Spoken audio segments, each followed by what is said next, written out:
rotation for years to come. Watch him take the next step in that development tonight against the Marlins.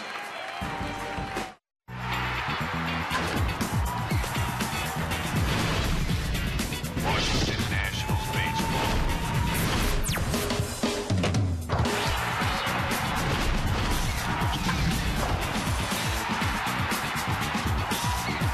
Washington Nationals baseball.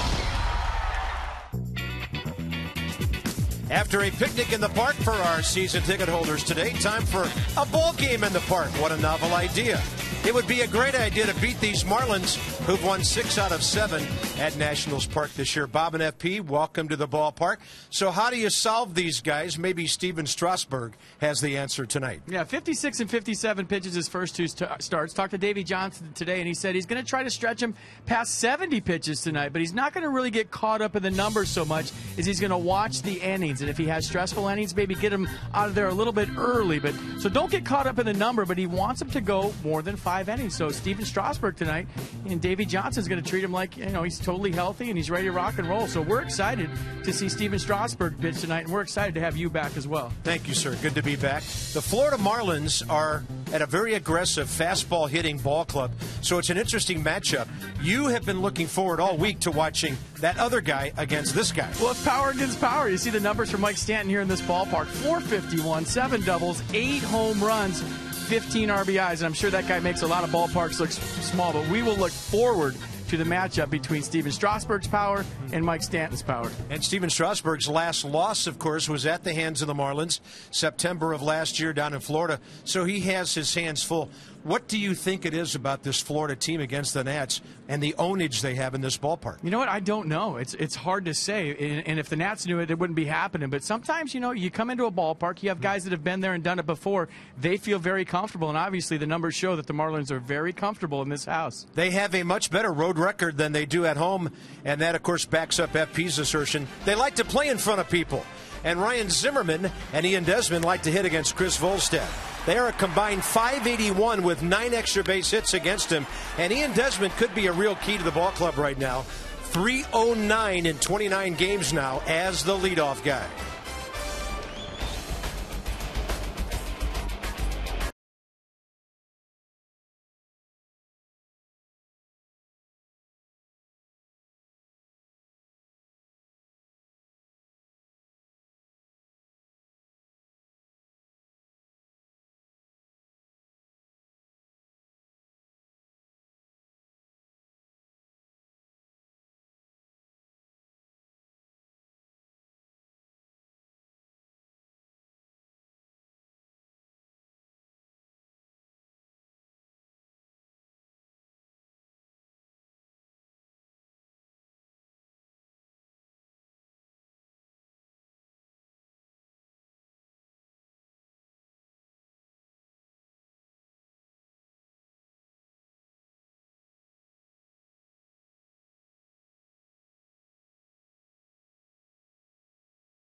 BMW, the ultimate driving machine.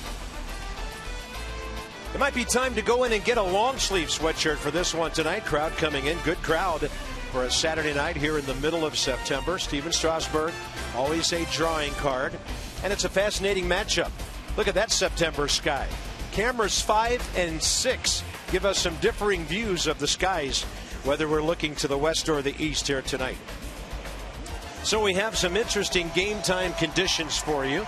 Visit Train.com for an independent Train comfort specialist dealer near you. It's hard to stop a train. 64 degrees at game time.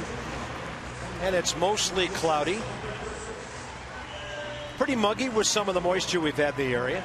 And the ball game underway on time, and hopefully a nice night for baseball as the Nats face the Marlins. 11th in the league in hitting, 10th in runs, 10th in home runs, but they're a different ball club against the Nats. Mike Stanton's career is 1 for 4 against Steven Strasburg, setting the stage for what will be a very interesting first inning matchup between the two. So for Strasburg in his major league career, 15th start.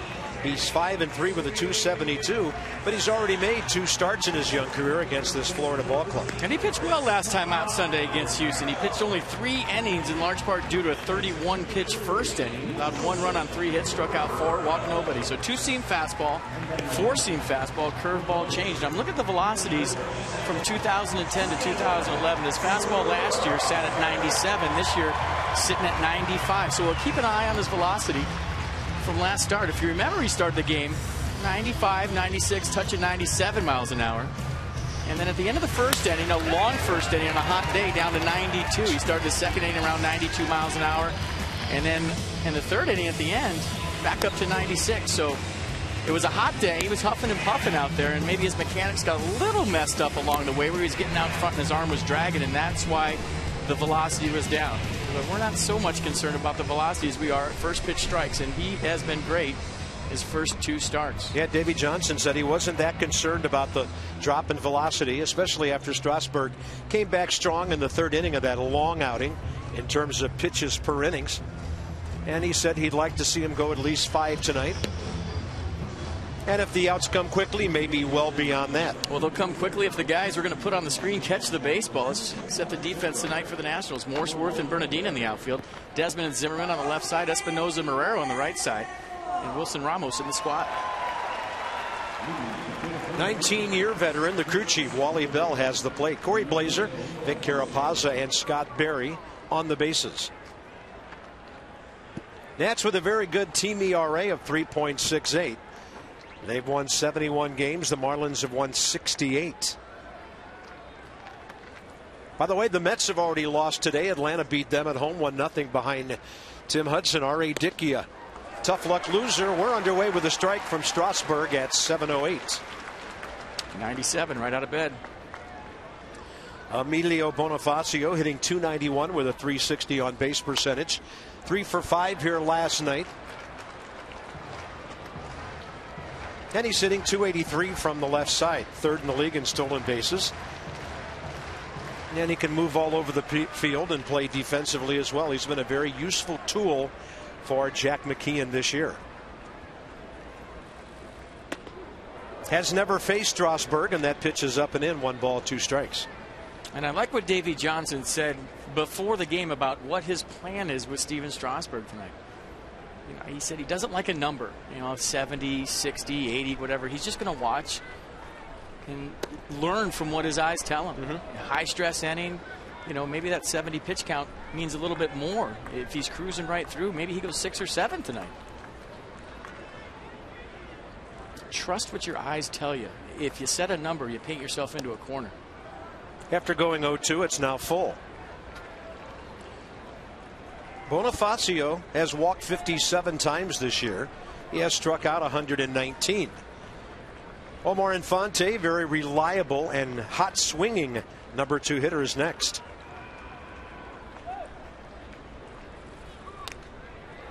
In Strasburg's first 2 appearances, he hasn't walked a batter.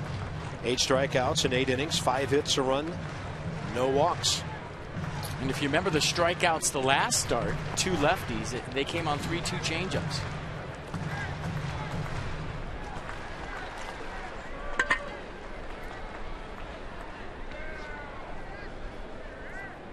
On a 3-2 count, Bonifacio's been putting the ball in play this year. Just like that, but it'll be foul. Tough guy to strike out. I'm a little surprised at that 119 strikeout total. because he sure seems to make contact against the nets.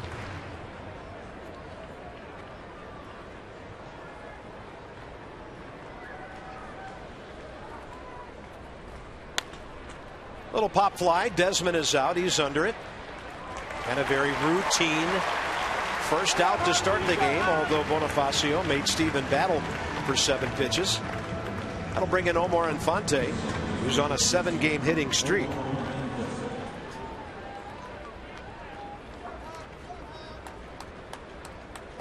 And a fastball definitely there tonight, early on for Steven Strasburg.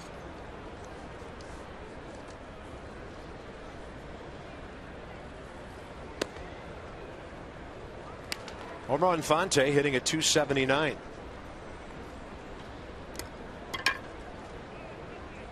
Just another consistent season for this guy. Career batting average .274 coming in. Easy one hopper for Ryan Zimmerman. There's a quick out. And here comes the power matchup we've been waiting for. Mike Stanton and Steven Strasburg. Mike Stanton had a big night last night. 3 hits, a double in the 3rd. A single in the 5th, a single in the 9th, and they were all the other way. 2 singles to right field, a double in the right center field gap. Well, let's see where Strasburg goes with the fastball. 32 home runs, only 3 under the league lead for this big power guy. He's driven in 83 runs with those 32 homers. He turns 22 in November. Yeah, how about that?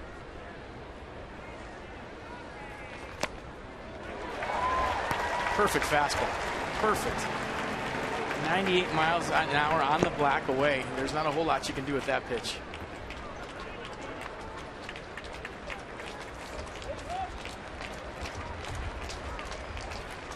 Swing and a miss on a high fastball. 99.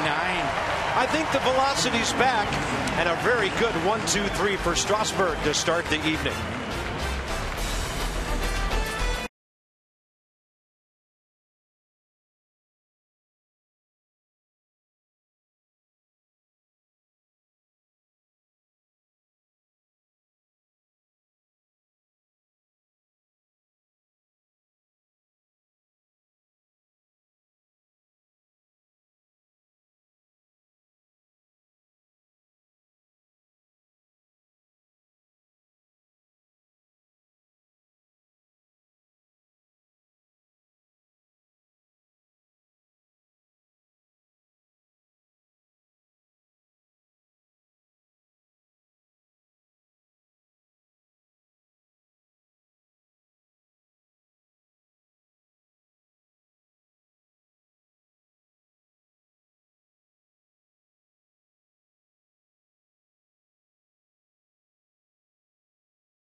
Looking in on a cool Saturday evening. Nationals are hitting .243, and Ian Desmond against Florida. Well, he's from Florida. Why shouldn't he like hitting against the Marlins? .324 with some extra base hits and some RBIs, and hitting .309, as I mentioned, as the leadoff guy. He's got good numbers against Chris Volstad, as does Ryan Zimmerman. So here's Volstad making his 13th career start against the Nats. He is 5-2 against Washington, but the ERA is .532. Desmond hitting .250 up the middle. They're going to have a hard time throwing him out. And the ball, luckily for the Marlins, hits and stays in play. Did Desmond make a move towards second? He did, and he's out. When he went beyond the bag, he did make a shoulder turn towards second base, making him a live base runner. And we'll check it out. He saw the throw get away. First pitch hacking from Ian Desmond in ambush mode, and he gets himself a base hit. But when he gets past the base, just a little flinch towards second. right about there. That's all it takes. And he knows it. Gabby Sanchez saw it. And that's catcher John Buck. Look where he is. Give him some credit for hustling down the line. So Ed Desmond gets a base hit, but then he's out, and here's Bernardina. And now Ian Desmond is 13 for 22 career against Volstad. Nats got a bad break. That ball could have hit the railing and gone into the seats for second base, and now they get nothing. 1-1 now to Roger. And Bernardina's done well against Volstad himself. 7 for 16, 3 RBIs. I guess the key to that play, hindsight being 20/20, is recognizing that the ball got past everybody a little quicker. So if you do make a move to second base, which is a natural reaction for a base runner, when you see the ball get by, you're closer to first to retreat, maybe dive back to the bag. So hit those brakes hard. Bernardina hits the ball really well to left, but Logan Morrison over there to grab it for the second out. Let's check out the defense for the Fish tonight behind Chris Volstad. Morrison, Peterson, and Stanton in the outfield. Bonifacio Dominguez on the left side, and Fonte and Sanchez on the right side. John Buck in the SWAT. Florida defense ranked 6th in the National League. Mike Stanton, the big right fielder. He's made 6 errors out there, plus arm. Good speed for a big man, just a great athlete. As I was doing a little post-op relaxing last night, FP, you guys had a shot of him on base standing next to Ryan Zimmerman. Not too many guys make Ryan Zimmerman look like just an average size guy. Yeah. Him and Michael Morse. Home run derby. That's all I need to see. I'd love it. 0-2 quickly to Zimmerman, who's 3 for 8 with a homer and 3 RBIs. Career against Volstad. Ryan hitting at .290.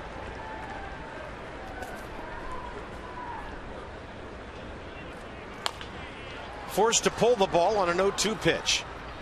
So the leadoff hit snuffed out in a moment. Each pitcher faces only 3 batters. We are underway, scoreless.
Strikes in his first inning, and 7 of those pitches came to the first batter.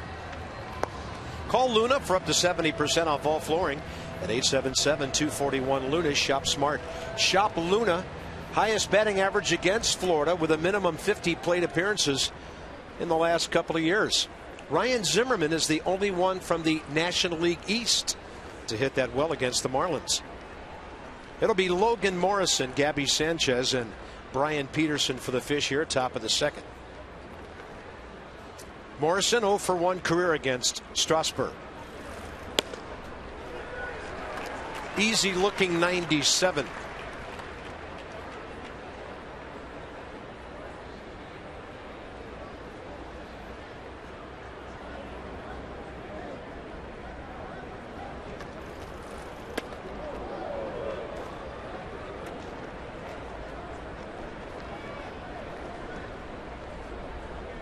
So Atlanta, with their win today, now 4 up in the wild card race over St. Louis and 5.5 over San Francisco.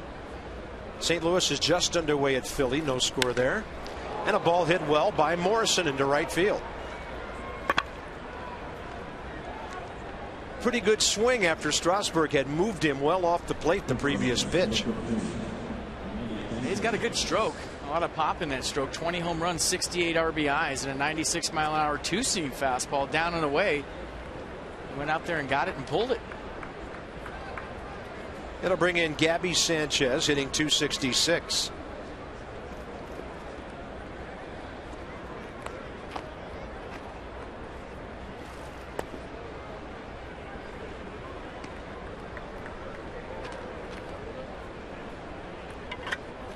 Last time the Nats saw the Marlins here, Gabby was battling some aches and pains. 3-game series here. He wasn't in the starting lineup for any of them. And Jason Worth will cover that one about 395 feet away. That ball was crushed. Yeah, this is not a warm Indian summer night, is it? No. 64 degrees at game time, and any power is going to have to be supplied by the hitter here.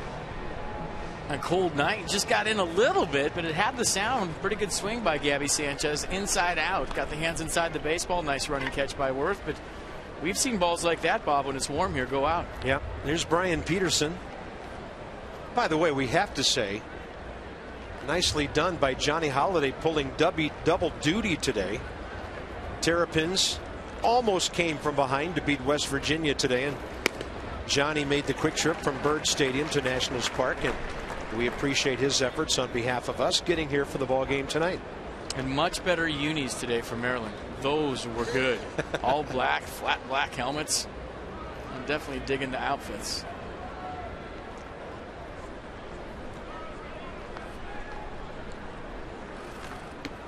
There's a changeup at 90, and it's a little bit low. 1 ball, 1 strike. Yeah, Marlins are an interesting bunch. Only 29 home wins this year, 39 on the road, 39 and 37 away from their ballpark. You heard me last night. You were watching. They like to play in front of people.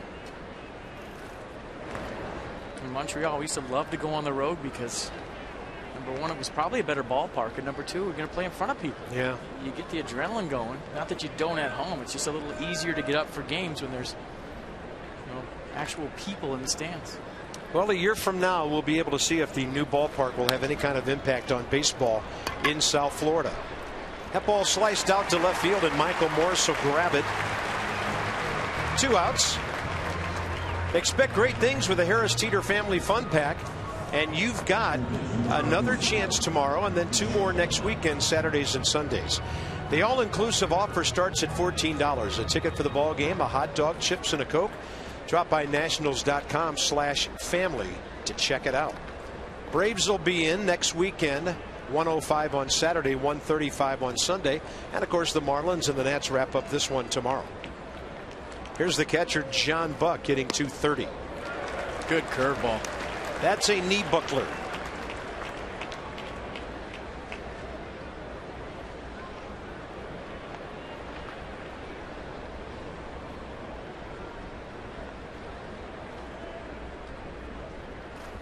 Buck hit 20 home runs for Toronto last year, 16 for the Marlins this year.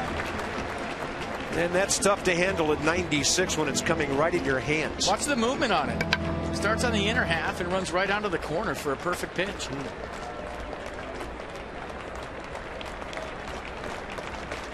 Buck has struck out 104 times. He'll make contact there and line it out into left center. 0-2 pitch, much too hittable. And the Marlins have 2 on 2 out for Matt Dominguez, a rookie third baseman. A nice piece of hitting by John Buck. Curveball up in the zone. I'm sure if you run down there and ask Steven Strasburg, he wanted to bounce this pitch. Heading the count 0-2, but not a bad curveball. Just didn't get it down in the zone like he wanted to. And when you're having to respect 96, 97, you get to the curveball like that. It's a good piece of hitting. Matt Dominguez is from Chatsworth, California. All-American in high school there. First rounder for the Marlins 4 years ago, 12th overall player taken. And in 5 minor league seasons, he hit .255, 12 homers and 58 this year between AA Jacksonville and AAA New Orleans. 7 for 27 with an RBI as a big leaguer. Tonight's his 11th game.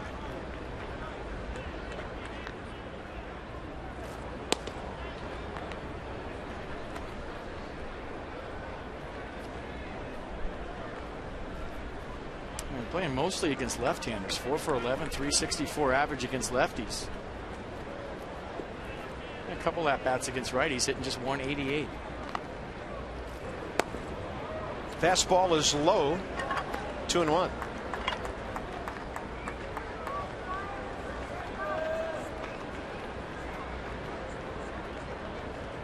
Chris Volstad on deck. No score, top of the second. Marlins out hitting the Nats so far, 2-1. Over but low, ball 3.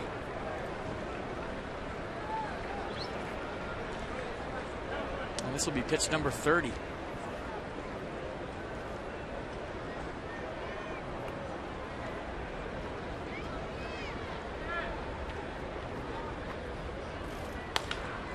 On a 3-1 pitch, a 2-hopper Desmond to Espinosa. Top of the second over. Now you get to face the pitcher.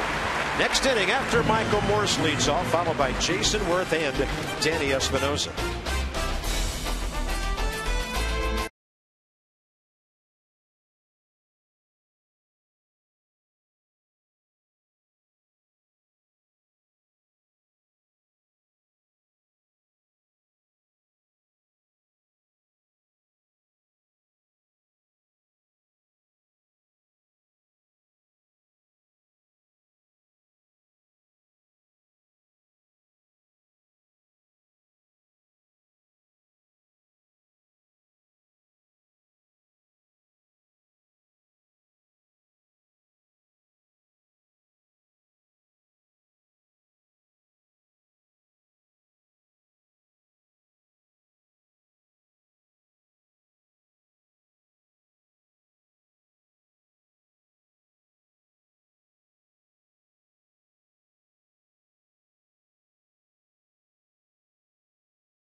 All season on Facebook, Twitter, via mobile alerts. Tonight and tomorrow, fans who are here at the ballpark will receive opportunities to win exclusive Nationals prizes and experiences. Make sure you're following us at Facebook.com/MASSNationals, Twitter.com/MASSNationals, and text NASN Social to 29292 for all the details.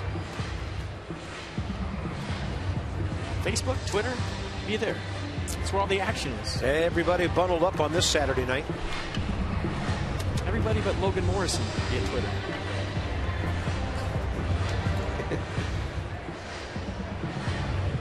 Yeah, if you didn't hear that earlier, Logan Morrison got in a little bit of trouble for maybe twittering too much and telling a little too much. And his old school manager, Jack McKeon, said, "Hey, play some ball, honey. Forget about all that stuff." And send him down to the minor leagues. Yeah. 16 home runs. You're a ball player, not a broadcaster. I think they filed a grievance. But where I come from, I think they can send you down to the minor leagues for anything they want to. Well, there's a bouncer by Morris. Couple of hops over to Matt Dominguez.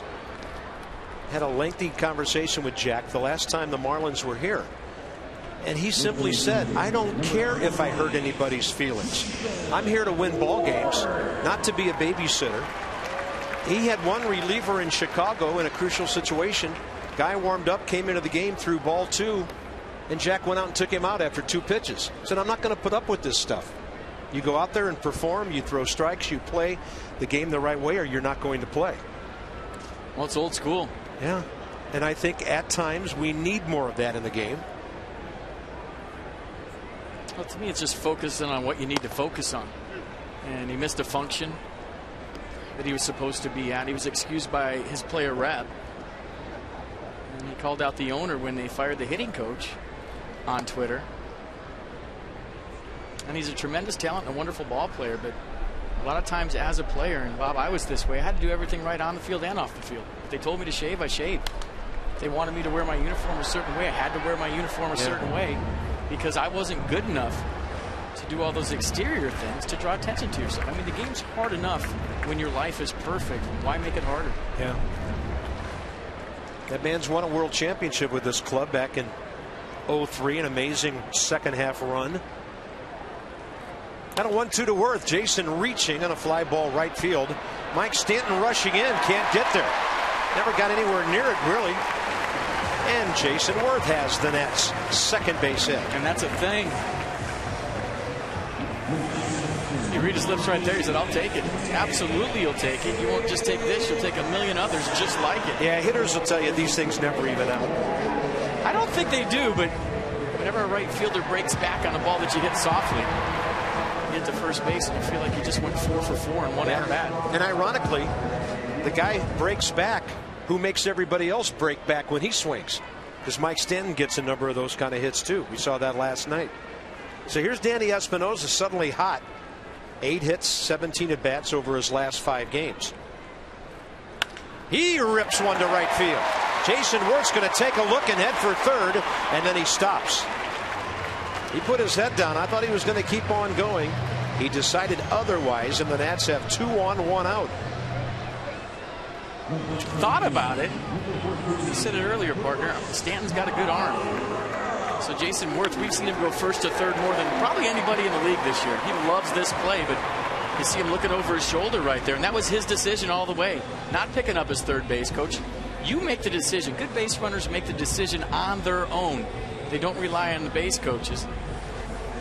I think that was the right one for Worth, even though I personally would like to see him to play a third. So here's Chris Marrero facing Volstad for the first time. Chris has hit safely 7 of his last 8 games. Batting mark of .294.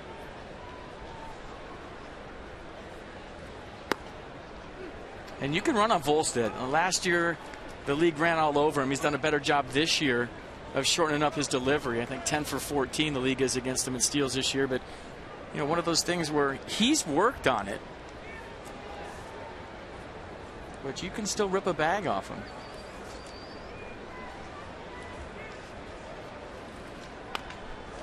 Severe jamage right there, and a bouncer over to Dominguez, and Marrero is out.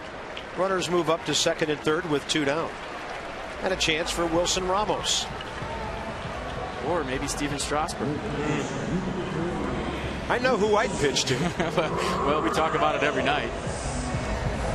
I mean, there should be no discussion right here. You got a guy hitting .261 with 12 home runs and 45 RBIs. Put him on first base every single time. Pitch to a guy that hits 1 out of every 5 days. Maybe doesn't work on it as much as a guy that hits every single day. And Wilson Ramos gets paid to drive in runs. Steven Strasburg doesn't. And they're going to walk him 4 wide.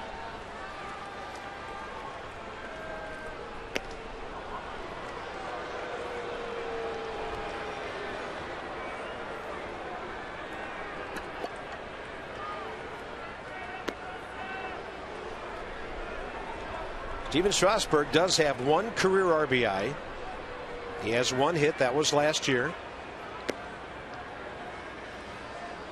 I'm watching John Buck throw the ball back. Watch how he's throwing this ball back to Chris Volstad. Keep an eye on his throwing motion right here. The one before that, he's been double pumping. Oh, the old Mackey Sasser syndrome? Yeah, a little bit of double pumpage there. Maybe just because a runner on third base, intentional walk, you're not in your familiar crouch position. But the first 3 throws back there was a little Statue of Liberty double pump. He's only thrown out 17% of opposing base runners this year. So here's a chance for Strasburg to double or triple his career RBI total. Mike Stanton is playing extremely shallow in right field. He's got a good swing. Strasburg could hit a 1-hopper into right field and get thrown out at first base. He's got a good swing, and Mike Stanton hasn't gotten the memo. He's playing where Danny Espinosa plays against Ryan Howard.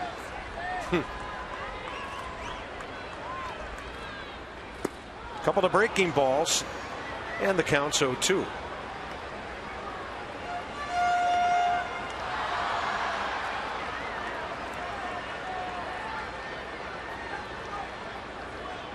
Bases loaded, 2 outs in a scoreless game.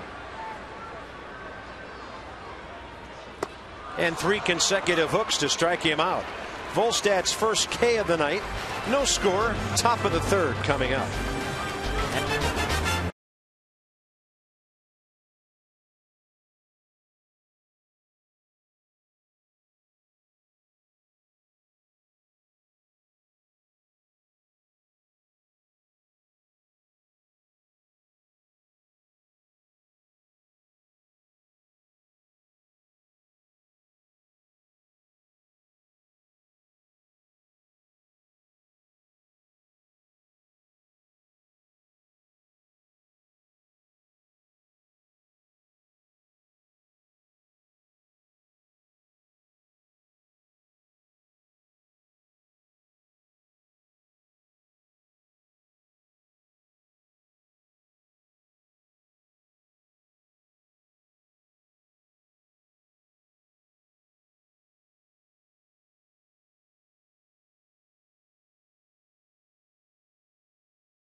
Brought to you by Verizon Wireless, America's largest and most reliable wireless network, and by your local Lexus dealers.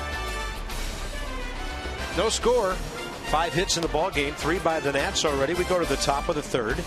Time to check in on our PNC Minor League Report, solutions that help you achieve your financial goals. PNC for the achiever in you. Scottsdale Scorpions. Bryce Harper will make a return trip. Catcher Derek Norris will get a look. Sammy Solis, Rafael Martin, and Pat Lehman, all proud to be Scorpions this fall. Bryce Harper, by the way, out there last year, had an interesting start to his professional career. He had .343 in the Arizona Fall League with a homer and 7 RBIs in 9 games. Scottsdale, by the way, the defending Arizona Fall League champions. So here's Strasburg against Chris Volstad. He'll go gas for strike 1. Volstad as a hitter this year, 8 hits, 2 RBIs. He's a .131 career batter. Pretty good hack. This ball sent a long way to right center, and Jason Worth can't make contact with it at the scoreboard. Leadoff double for Chris Volstad.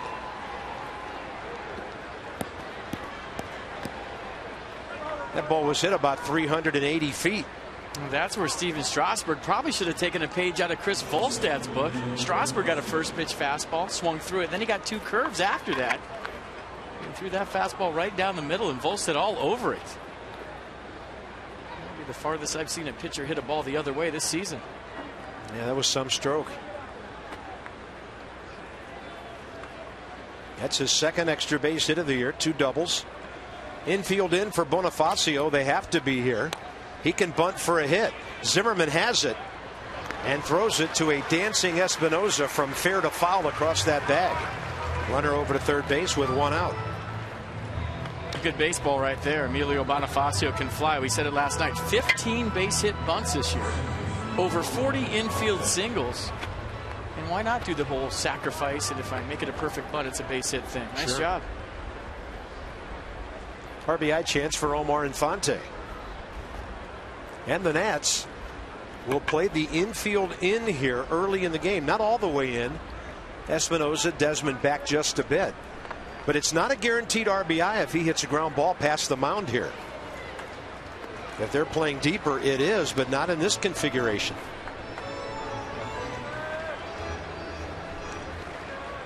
Kind of playing halfway. Danny Espinosa a little more shallow than double play depth. Ian Desmond right at double play depth. So not all the way in, just kind of a modified infield halfway. Well, Infante is going to take care of that. He'll fly to Morse. He's got a chance. There is a pitcher running, but that's an awfully long throw. Marlins lead 1-0. RBI number 44 for Omar Infante. That was a nice piece of hitting by Omar Infante, but let's check out a nice piece of pitching. Steven Strasburg to Mike Stanton last time up. It's just a 3-pitch see ya, but it's 2 perfectly placed fastballs. One at 98 on the black. Next one was absolutely perfect, 98, and then a 99-mile-an-hour see ya right up in his eyes. Pitch Track brought to you by Verizon, America's largest and most reliable wireless network. Bases empty, 2 outs, and Mike Stanton the hitter. And Strasburg has thrown him 4 consecutive strikes. And if he's going to keep swinging at it up there, Steven's going to keep throwing it up there. You just got to make sure you get it up there.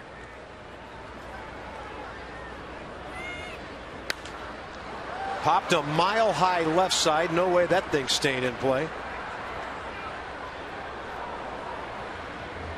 Mike Stanton almost got on top of this pitch. Just kind of cut across it a little bit, but it was another high fastball from Strasburg trying to climb the ladder. Good pitch. But the more you see, the better your timing gets. So he's seen 5 fastballs so far from Strasburg. Swing and a miss. 91 down and away on the change. Marlins pick up a run on the double, the bunt, and the fly ball and lead 1-0.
The Nationals by a score of 1-0 as we move to the bottom of the 3rd inning. Earlier today, I had a chance to talk to Mike about Steven Strasburg and all the hoopla surrounding him.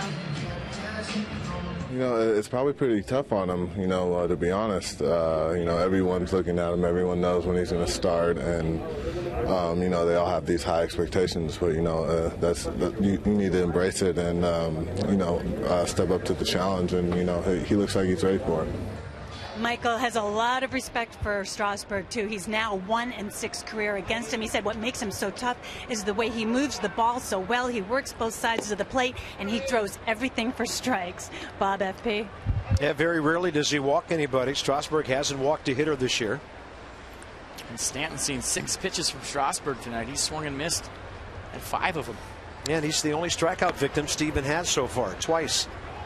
Top of the order, Ian Desmond here. Bottom of the 3rd, Bernardina and Zimmerman to follow.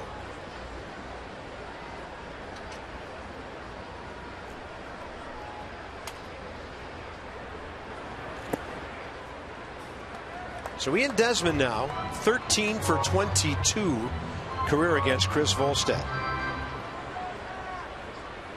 .590 batting average.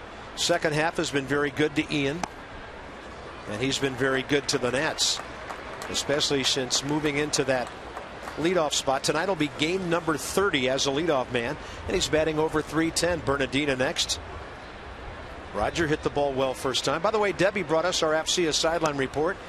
Visit AFCEA.org, the Association for IT Pros.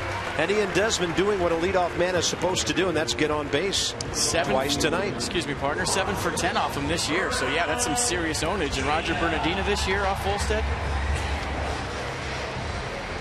5 for 6. So the first two guys in the lineup are at the top of the lineup, especially Bernardina in there tonight, because he's seen him well this year. Lined out his first time up.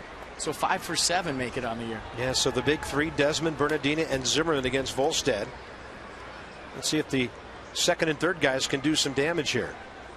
Third baseman Matt Dominguez on the grass, expecting Bernardina to bunt. Maybe expecting him to bunt or just trying to take it away. And Roger, a great opportunity to just slap one by him with the defender standing only about 85 feet from home plate.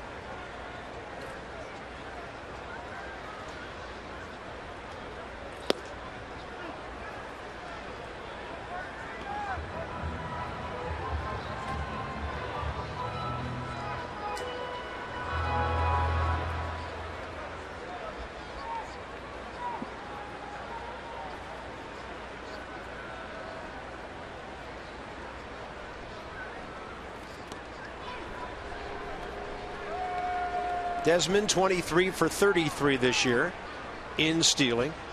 John Buck, as I mentioned, not getting a whole lot of help from his pitchers this year.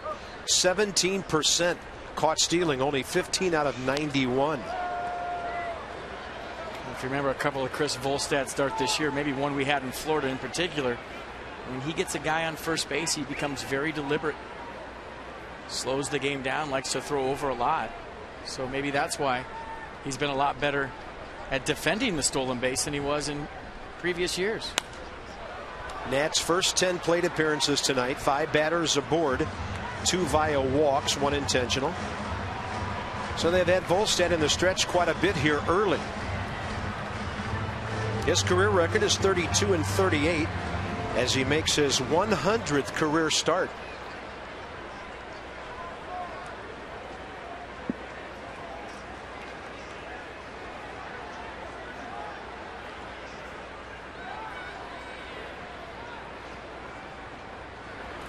Bernardina will pull this one.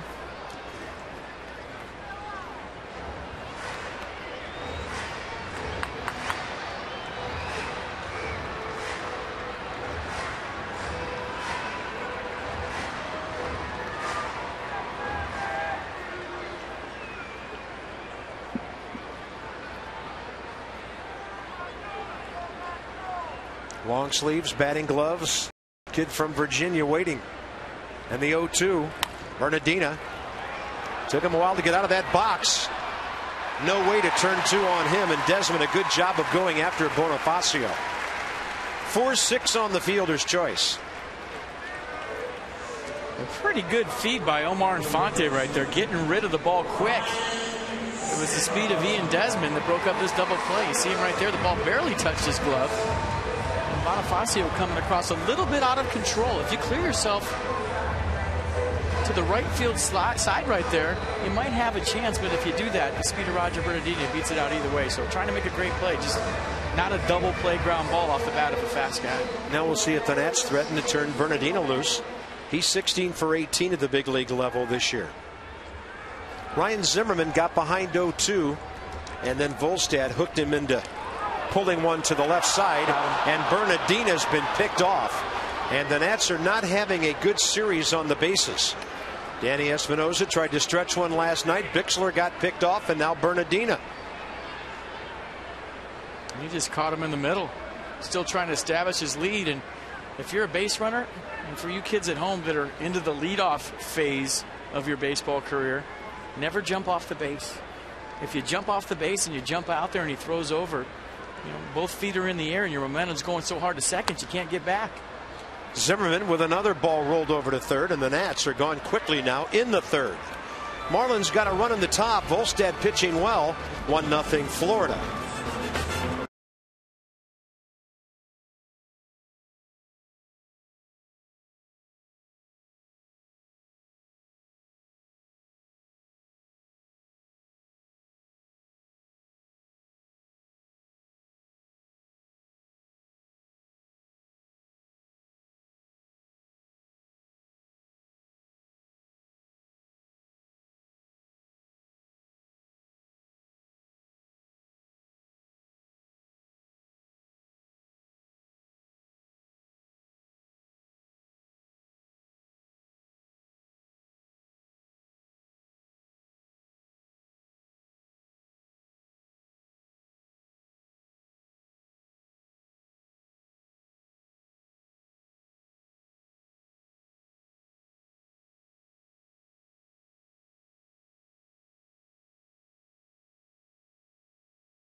For the DynCorp International Troop Recognition, as we honor our wounded warriors every night here at the ballpark, we serve today for a better tomorrow at DynCorp.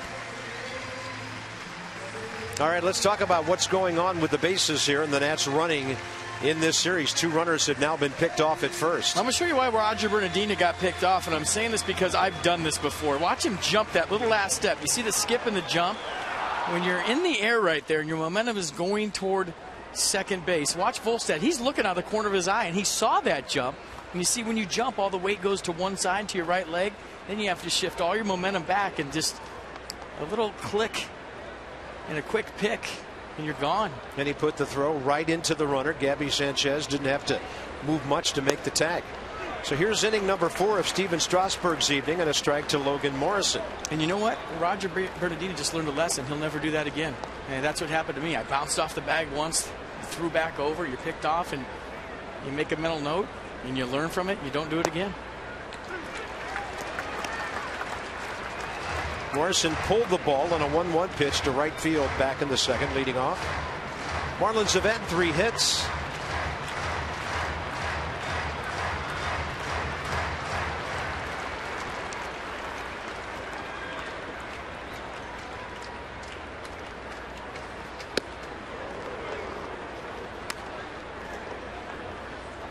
That's a stand-em-up fastball up and in on 0-2.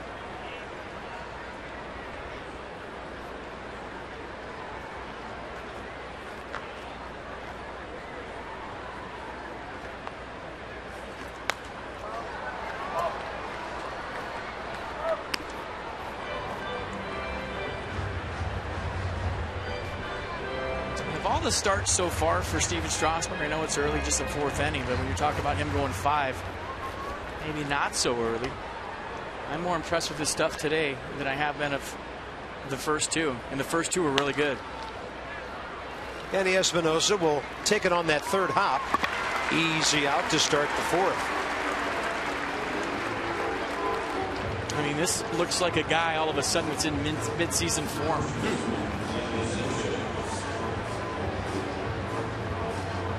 Before the game, Davey Johnson said first 2 outings really kept a close eye on him. At the first sign of anything being wrong, time to get him out. So this is his 3rd outing.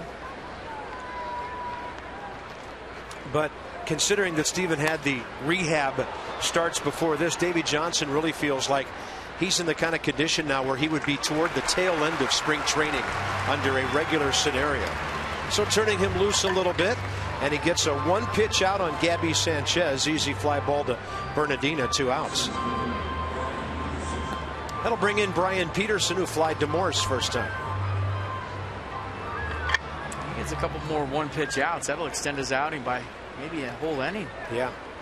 It's pitch number 45 coming up. Averaging 12 pitches per inning right now. Coming off an 8-pitch third inning. After he gave up that double, the sacrifice happened quickly. The sac fly happened quickly. And strike one happens quickly to Brian Peterson. It happened quickly, and it was down in the zone.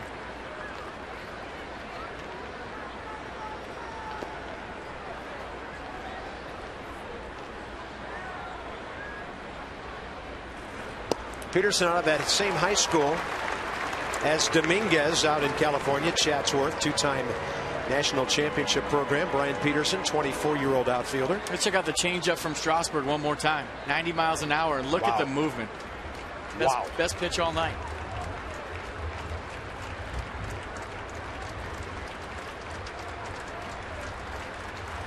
I'm sure that was noticed in the third base dugout.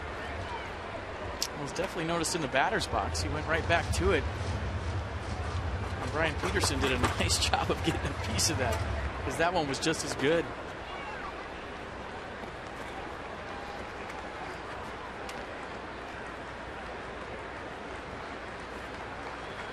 And the 0-2. Another 0-2 stand them up fastball like he threw to Logan Morrison before getting a ground ball rolled over.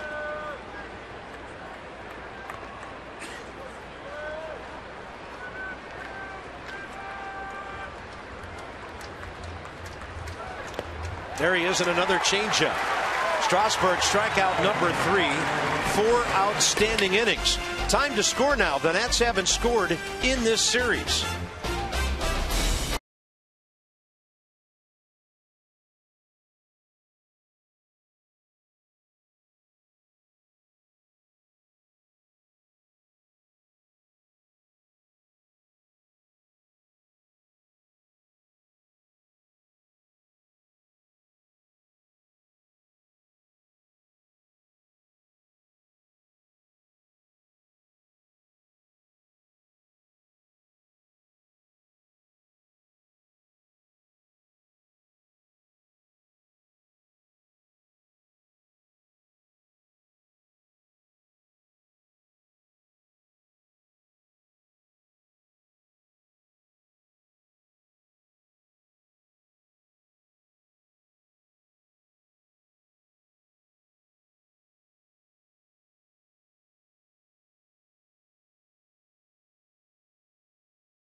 Running with Lucky Charms tonight. How lucky would it be? The Leprechaun takes him down and takes the Lucky Charms. Does an Irish jig, and off he goes. Watch this hit right here. Irish having a good day. They beat Michigan State 31-13. The Leprechaun coming out with maybe the hit of the day.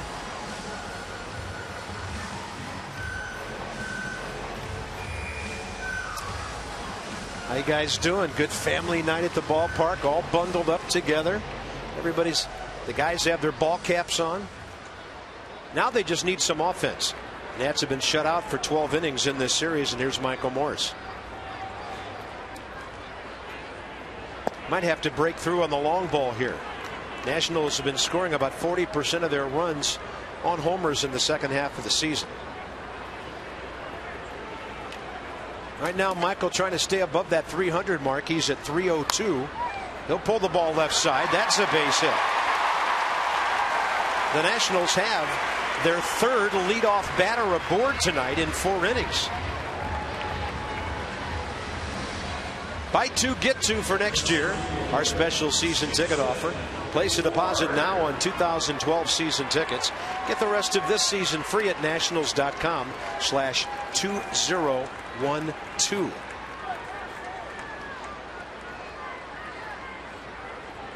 So you'll get next weekend's homestand, the last one of the season, free if you take care of that season ticket purchase now. There's Jason Worth. Dumped a single into right field in front of Mike Stanton first time up. And those games are going to be intense. And Braves obviously playing for something. Yep. And we used to say all the time, take them home with you. If you're not in the playoffs, whoever you're playing, be a spoiler. Take them home with you. Take them home on the couch and let them watch the games that you're going to watch. They won today, beating the Mets at home 1-0 behind Tim Hudson. So they're 4 up on St. Louis in the wild card, and the Phillies in a matchup north of us against the Cardinals lead 1-0. Bottom of the 3rd inning, and they have the bases loaded. The Phils do with 2 outs.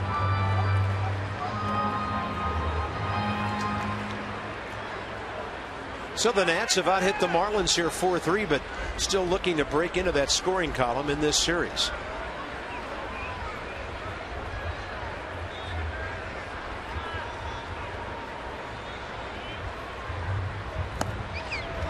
Good eye by Jason Worth. He'll take one low, 2-1. Worth's got a huge gap in left center field right now. He hits a ball toward the W.B. Mason sign. It's a triple for sure. Check out the gap right there. Mike Stanton playing shallow in right field because Worth dumped one in the first time up. But he's got pop that way too. So we'll see if they continue to pitch him away with their outfield configured that way.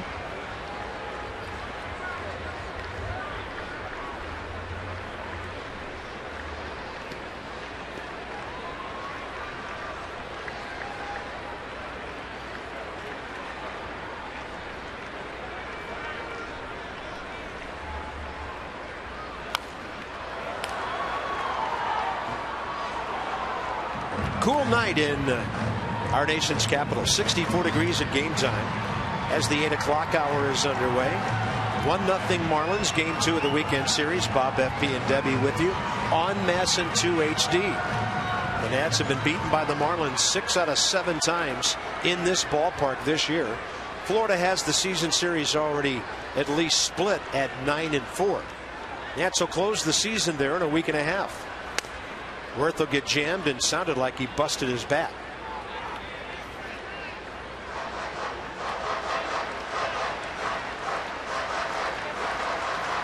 And a reminder, when we open that series in Philly on Tuesday, that'll be a split doubleheader with games at 1 o'clock and 7 o'clock, and then night games on Wednesday and Thursday.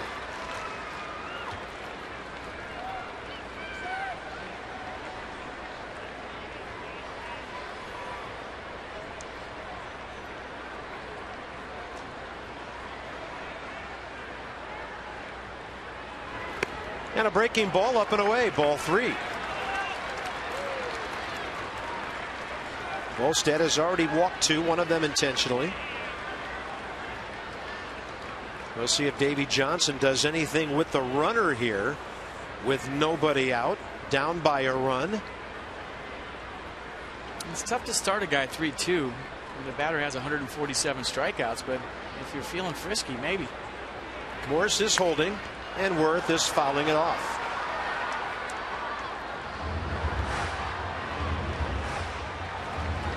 All the ballpark graphics and a lot of green around the park tonight, halfway to St. Patty's Day here on September 17th. And just as we say that, everything switches back to red. It was green between pitches, trust me.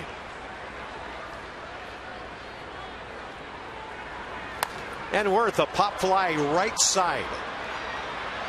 Second baseman getting there, and a stab one-handed by Omar Infante. Good play. A really good play. A good hustle by Gabby Sanchez running down there, but Omar Infante has the angle. You see him checking out his teammate to see where he's at. It's just human nature for everybody to hustle over for a ball like that, Bob. But I always thought that if a couple of guys peeled off on those, and there was just one guy going for it, and it's hard to communicate that in the heart, the heat of play, but it's one of those things where you see him dropped all the time because there's too many people around. We saw that happen last night. Well, the Nats benefited from a play like that in New York the other day, where Angel Pagan looked at his right fielder and let a ball drop about 3 or 4 feet away from him, out in the gap. There's Danny Espinosa, pulled a base hit through the right side first time. He was first pitch swinging on that one. So Danny is now 9 for his last 18.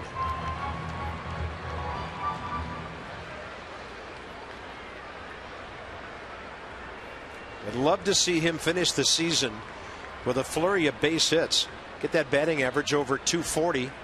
Take your chances on getting to 250 before it's all over. 12 games after tonight. And actually, it'll only be 11 games because of the rainout. I'm sure that Danny would like to finish the season with a flurry of base hits and maybe a flurry of stolen bases too. 6 away from 20, 1 home run away from 20. You go 20-20 as a rookie, that's a pretty good season.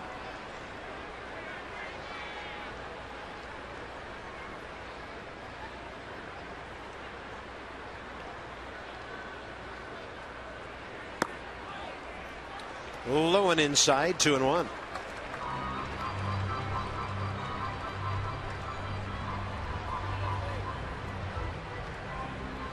Chris Marrero is next. Kind of funny looking around the National League scoreboard right now. You can almost tell cool weather's arrived. 2-1, 1-0, 1-0, 1-1. Another game scoreless. 1-0 here. Cool. And Danny will slice it straight back 2-2. He had a pretty good left center field stroke looking on that one. Cool weather in pennant race baseball. Yeah. Guys turning up their game.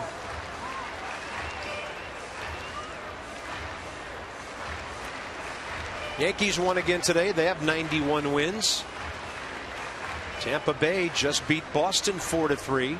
They're only 3 back in the wild card race now. The Rays on a surge, interrupted this week by the Orioles, but they've gone into Boston and won a couple. On a breaking ball, Espinosa fouls it.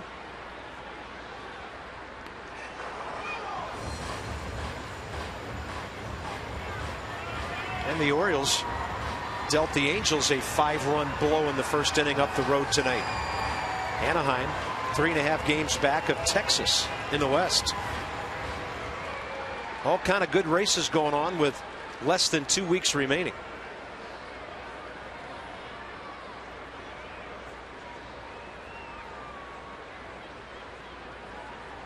Espinosa strikes out, 2 down.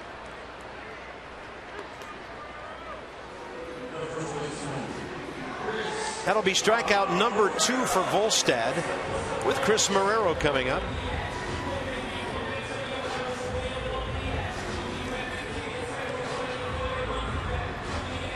And Chris really got jammed by Volstad first time up, hit a bouncer right to the third base bag.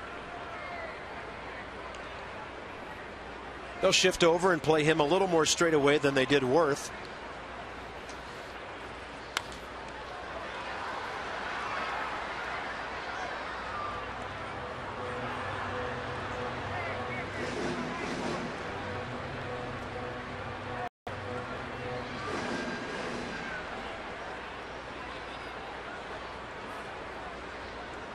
Talking to Marlins people, they said Chris Volstad, when he's on, he's on. When he's not, he's not.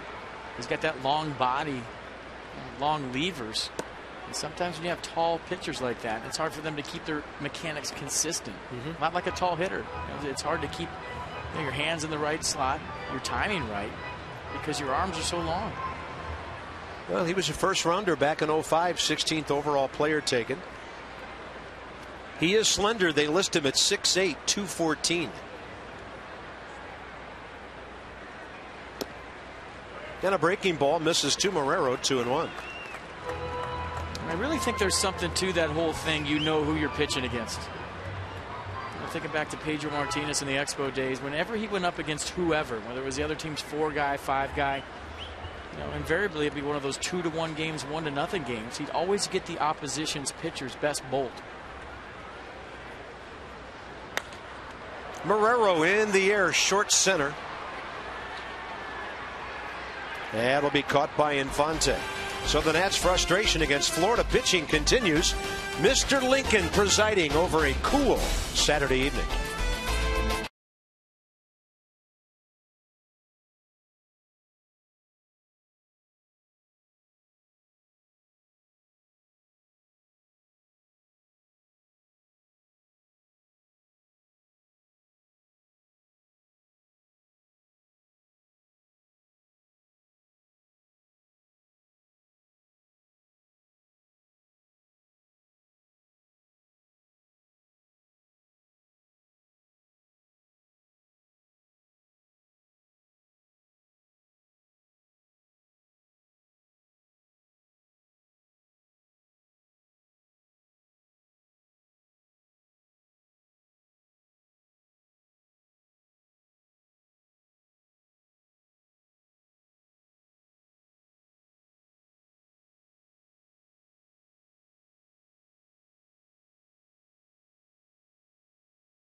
ball game.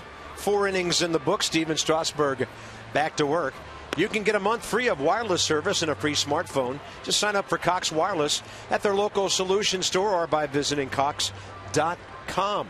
Chris Volstad trying to win his first game since the All-Star break. He's matching Strasburg pretty well so far. And we talked about it in the Open, the matchup. Power against power. First time didn't disappoint.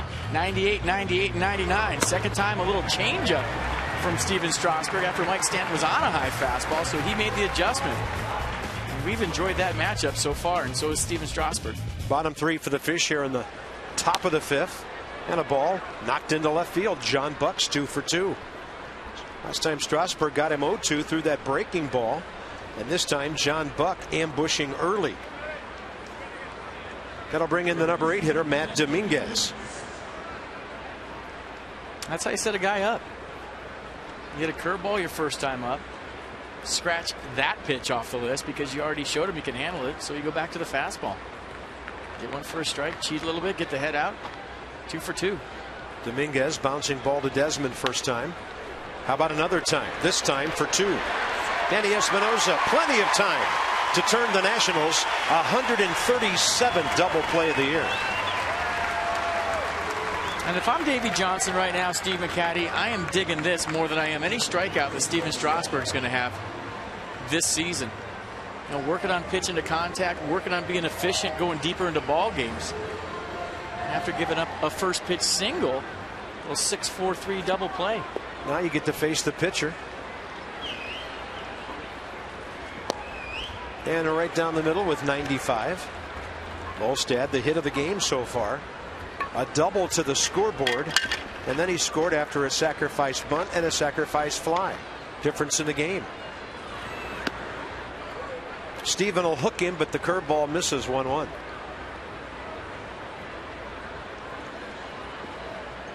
And see Volstad taking all the way right there. He knew he was getting a curveball. Hit a second pitch fastball his first time up for a double. He wasn't getting that same pitch again. Puts this one in the air to Roger Bernardina. 5 really good innings by Steven Strasburg. Pitch count very reasonable.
The Dodge Grand Caravan. Visit Dodge.com today. Chinatown looking beautiful, all lit up over by the Verizon Center on this Saturday evening. That building will be coming alive with hockey and basketball soon. Well, maybe hockey. Maybe basketball. Maybe. We'll see. They need some business over there. Tomorrow, Brad Hand, 1-7, 21-year-old lefty. Really been tough on righties this year, only hitting .214 against him. And he'll be faced by Chin Ming Wong of the Nats. Trying to win his 3rd game in a Washington uniform, 4.35. And Tuesday at the Mets, 5 innings, couple of runs, got a no decision. And trying to win his 58th career game. Coverage begins 1 p.m. Johnny and Ray Nats Extra. We join you from the booth at 1:30. First pitch right around 1:35. Hopefully the Nats will be looking to win a series if they can come back and get some offense going here. Chris Volstad has made the 2nd most starts in baseball since the All-Star break without winning. He's made 8. Dontrelle Willis has made 11. Nick Blackburn of Minnesota has made 8. And then tomorrow's starter, Brad Hand of Florida, has made 6 without winning a game.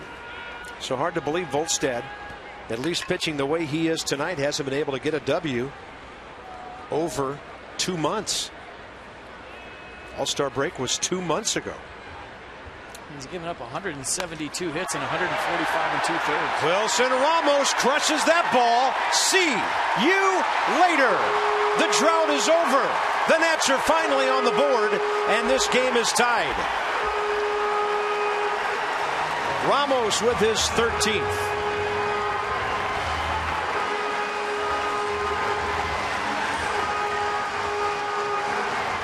He owns the red seats out there. Wilson red seats Ramos. Does it once again. How many home runs have we seen him hit right there this year? Pretty amazing production for a number 8 hitter. 13 home runs, a Nationals catcher record, 46 RBIs. Strasburg puts the ball in play hard over to Omar Infante. 1 out. But check out the home run one more time. Wilson Ramos getting a good pitch right up and out over the plate, and he knew it, and we knew it. Had the sound, had the distance, and that's where he goes when he hits home runs. Right into the left center field gap, into the red seats once again. And how many times have we seen this year? That's big man's territory out there. Towering fly ball. So 7 homers here, 6 on the road. 24 RBIs here, 22 on the road. It feels like all 7 have been right into the red seats in the red porch. He's very consistent is what he is as a young player. So here's Ian Desmond, who has singled and walked tonight. Leading off innings both times, getting on base. He'll stroke one out into right center. Hit it too well. It's going to carry out to Brian Peterson. 2 down. So the Nats, after going scoreless in this series for 13 innings, finally on that scoreboard.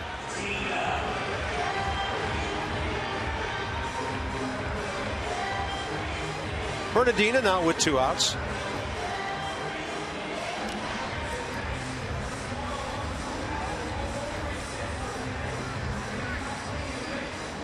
Roger has lined hard to left and bounced into a 4-6 fielder's choice before being picked off.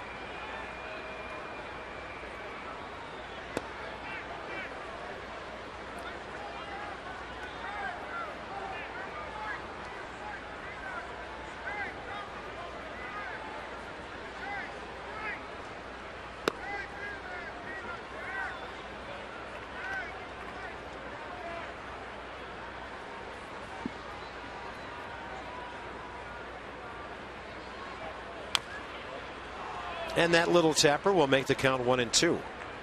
Nats have hit their 144th home run, 8th in the league. If Wilson Ramos wants to, and I think he does, he could be one of the best offensive catchers in baseball. We already know about his catch and throw ability, his quick feet, his strong arm. I mean, 24 years old. I mean, this is really his first go around. Yeah, first full season. Sky's the limit with this guy. What a find, what a trade by Mike Rizzo to get that guy in a Nats uniform. Last year for Minnesota, he played 7 games, 27 at bats. Came over here, played 15 games, got 52 at bats. So he was a baby at the beginning of this season. He is maturing quickly.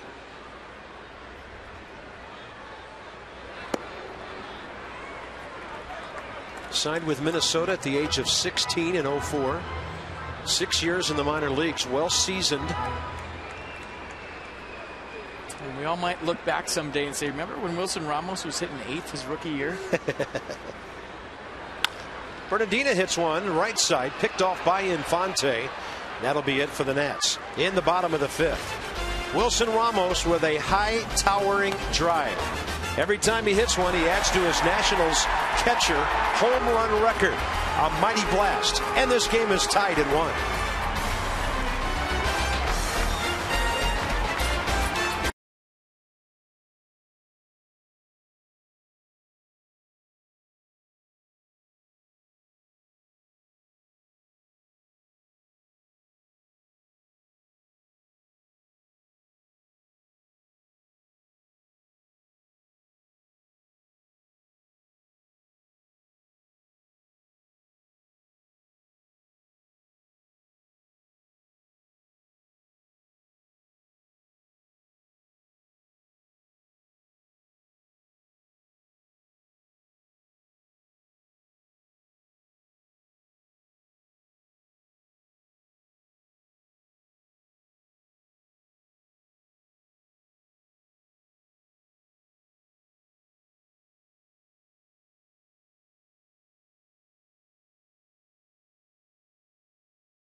Wilson Ramos one more time. We're talking about the power. His 13th home run of the year, and it was a bomb.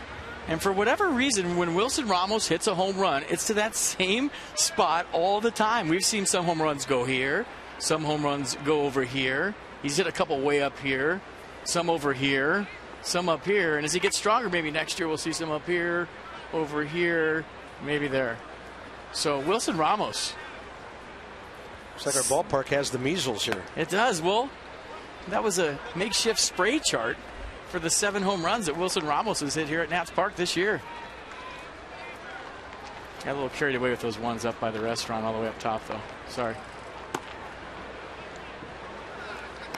Well, that's where it hit a couple when they had the home run derby here some year when the Nats get the All-Star game. Yeah, they use those frozen baseballs. Yeah.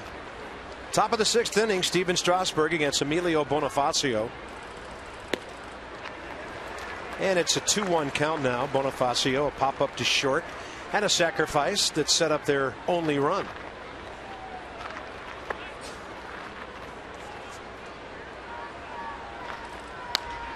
Strasburg overpowers him, and it's down the left field side where Michael Morse was playing pretty close to the line.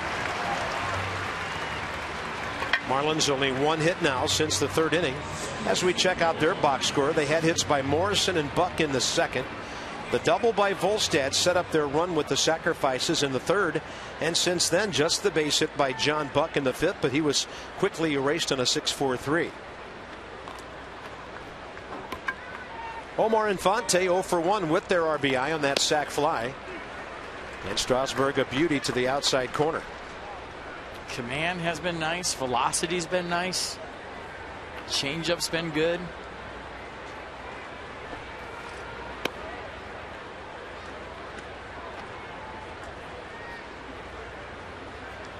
I'm thinking if I face Steven Strasburg, I would not want to see the changeup. And I think that's why you're seeing so many teams be aggressive early in the count. Yeah, he's got the great curveball to go with it, but that change is devastating. He overpowers Infante. Espinosa takes care of it. 2 quick outs here in the 6th. Expect great sights with the Capital City View seats here at Nationals Park. Some of them start at just $10. So stop by nationals.com/specials. Check them out. They are scattered around the upper reaches of the ballpark, and they give you great views of the field, the stadium, and in some cases the city of D.C. Beautiful. And we know all about them. 2-hopper Desmond. The outs are coming quickly for Steven Strasburg. 6 innings. Davey Johnson, how long are you going to let him pitch?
Stop by the Jeep Celebration event this weekend at your local Jeep dealer.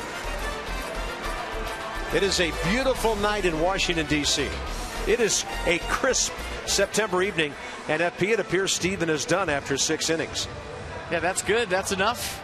Got your work in. Did a great job. And that by far has been the best of the 3 Steven Strasburg starts this year. How about 6 innings on 61 pitches, 45 strikes? When you talk about when he gets to the 100 pitch count, that's a complete game. Yeah. That's an easy complete game. Henry Rodriguez, just so we can keep up the velocity here. And the reason I say that is because he pitched to contact tonight. It wasn't all about the strikeout. Zimmerman's ball slicing away from Stanton and reaching the seats. Now the Nats need to get a run or two and make Steven Strasburg a potential winning pitcher.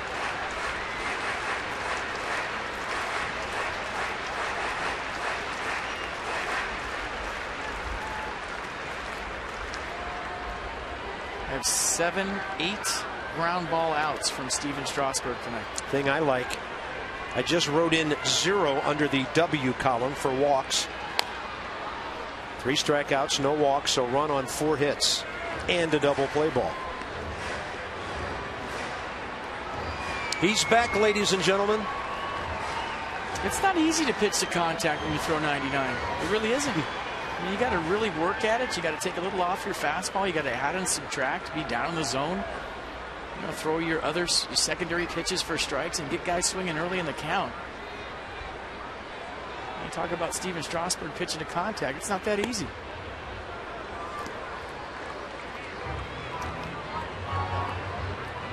I'd love to hear that conversation. I was telling him you're a lot more under control tonight. Your delivery was smooth. You had a good balance point. You weren't jumping out there. Everything worked. He's pumping him up right now. That's a pump me up speech because that was a great start.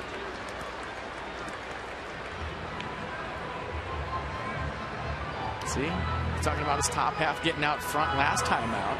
His arm dragging. That's why the velocity was down to 92, 93. He stayed over the center of his body, didn't drift. You saw the results. Zimmerman reaching. It'll take a good play by Dominguez to get him for the first out. A reminder, come on out to the ballpark and join us tomorrow. Chin-Ming Wong will be in the mound. And you can expect great things with the Harris Teeter Family Fun Pack. All-inclusive offer starting at $14. A ticket for the ball game, a hot dog, chips, and Coke. And we do have good hot dogs here. Go to nationals.com/family. Check it out. You can also take advantage next Saturday and Sunday when the Nats close out the home season against the Atlanta Braves. That ball is crushed by Michael Morse. Heading into the gap.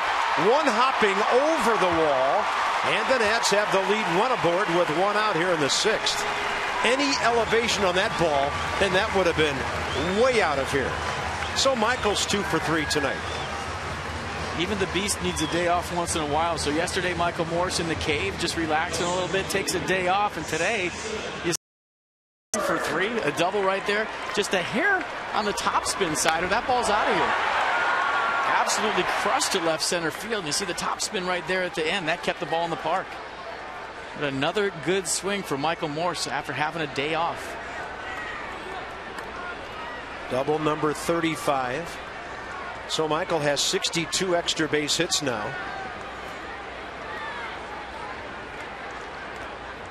That puts him in the top 10 in the league. And here's Worth, 1 for 2.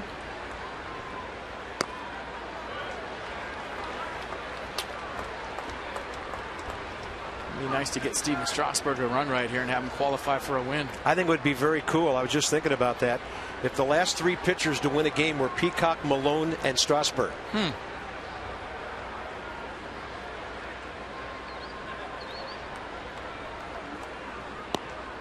That one came out over the inner half, and the count's even 1-1.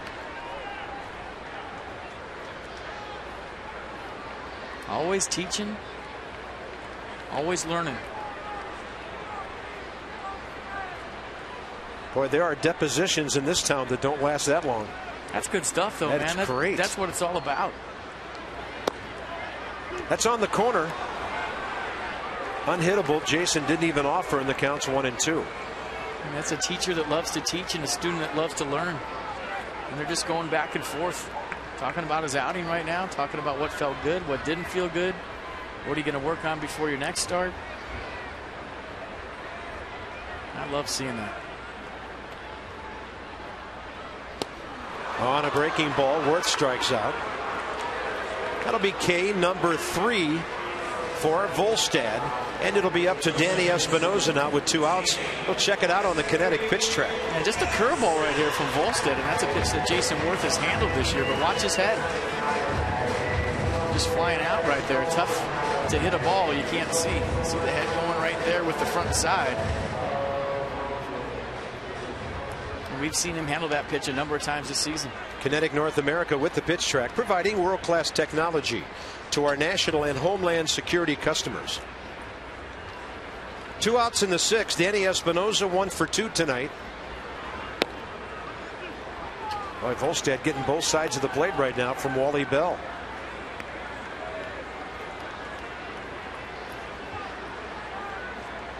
And the debriefing continues.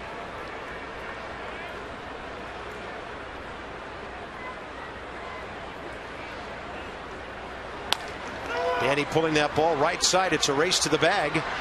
And the pitcher wins it. No W for Strasburg tonight. Just a really, really good 6-inning outing. 1-1 now into the 7th.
Service and a free smartphone. Sign up for Cox Wireless at their local solution store or visit cox.com. All about pitching tonight, and one big swing by Wilson Ramos. And it was all about the 6th inning for Steven Strasburg. You talk about finishing strong. An 8-pitch inning. You know what? Strikeouts are sexy, but I like pitching to contact. It'll get you deeper into a baseball game. You'll qualify for more wins. And it's just less wear and tear over the course of your career. So you're looking at the 8-pitch inning, a little fly out, a little ground out to second, a little 6-3 by Mike Stanton. So 61 pitch effort tonight from Steven Strasburg. 45 of them were strikes. And I know you love those 8 ground ball outs. I mean, there's a part of me as a fan that wants to see him throw 99 past everybody, but I also want to see him pitch a long time in this league and be very successful. And I think if he pitches to contact, he's going to be. And there's the teacher and there's the student. And just for the record, I don't think Steve McCatty gets enough credit for what he's done with this pitching staff this year. I used to laugh so hard at Steve last year when Strasburg first came up.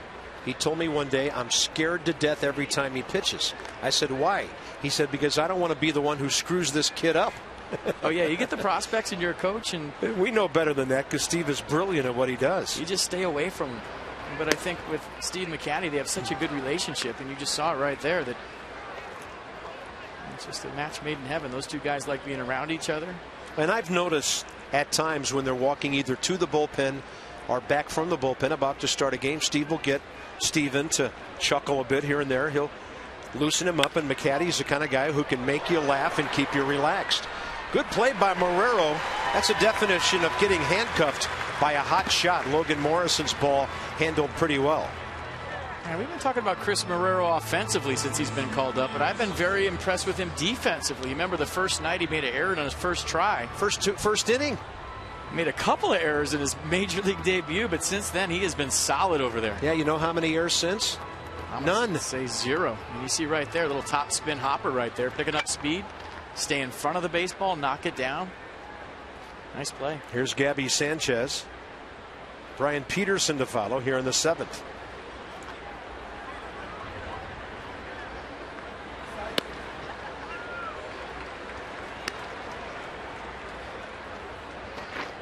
Could be a 1-inning outing for Henry. Pitcher due to bat 3rd and the Nats 7th.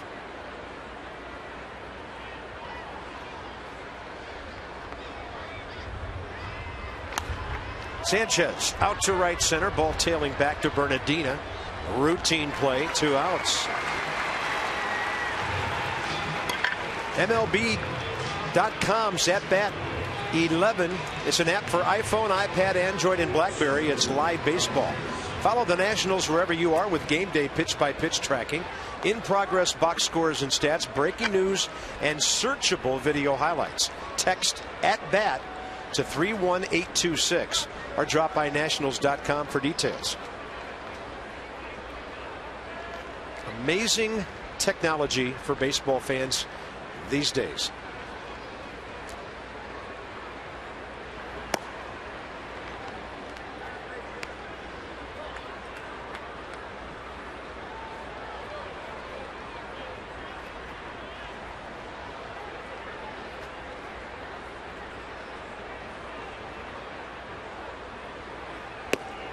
Fastball whistles in there above belt high. 1 ball, 1 strike to Brian Peterson, who's flied to left and struck out swinging.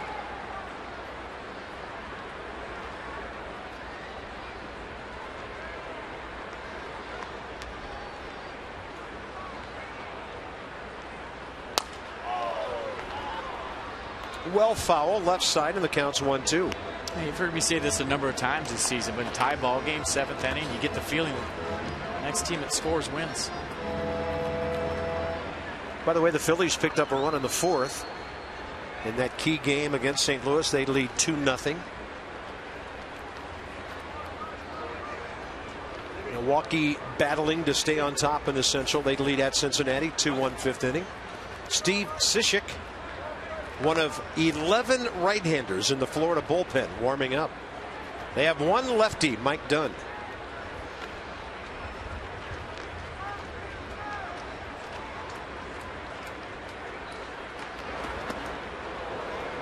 How in the world did Wilson Ramos catch that? That was backhand, 1 hopper behind the hitter when he couldn't see it, probably. That was unbelievable. Watch the backhand pick right here by Wilson Ramos on a 55-foot curveball. How does he catch that? Sorry, Minnesota, he's ours. Wow. You know who'd like that the most? Wally Bell. 2-2 pitch. Rodriguez. A good inning if Desmond takes care of this. A 1-2-3 for MPH Rod. Time to stretch at Nationals Park. What a ball game. 1-1. Bottom 3 coming up for the Nats.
Brought to you by your local Ford dealers and by Navy Federal Credit Union. A loan from Navy Federal makes car buying easy.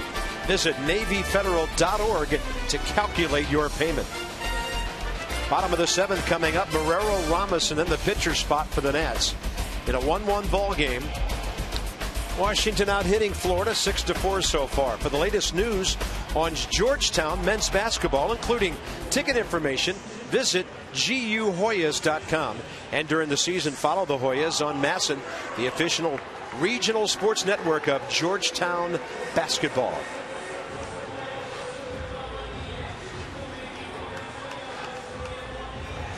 You know, Georgetown. Well, he's got Georgetown. He's got GW named after him. A lot of other things in this town. I saw those guys at Picnic at the Park today, and I asked them, can you guys give me a heads up on who's going to win the race? Because I can help you if you help me, if you know what I mean. I mean, you talk about 81 home dates. We get a little racket going here. We got a couple of years ago, we got a little inside information in Milwaukee, and we almost got somebody fired. That ball scorched out to center. Under it, literally, Brian Peterson, as Chris Marrero gave that baby a ride. Next up is Wilson Ramos, who's gone for a long ride himself tonight. Convergence with the pitch track. We talked about the cold night, wind blowing in tonight. Chris Marrero got all of that. Great job of staying back on that curveball, almost like he knew it was coming. And you saw the look in from Volstead after contact. He thought it was gone. Marrero thought he had it. The ball's just not carrying. We can't hit a ball any better than that. That's what he's telling Pudge right there. Convergence Technology and Citrix, the winning team to desktop virtualization. Call the experts at 301-860-1960 or visit convergencetech.us. Pinch hitter next after Ramos here in the 7th. Little tapper, one hopper.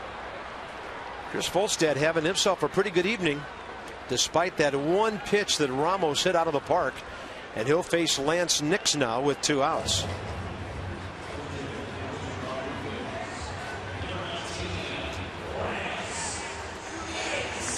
So that'll finish Rodriguez after a good 1-2-3 7th. Without a strikeout, I might add.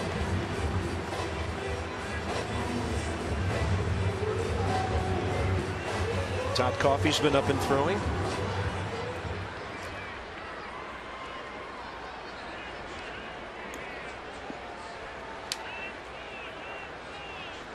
Lance Nix 3 for 24 as a pinch hitter, but 3 RBIs. Hitting .257 overall, 16 homers, 44 batted in, and a threat to hit one out of the ballpark at any time. With that in mind, Volstead goes soft with an 84 changeup and gets a strike.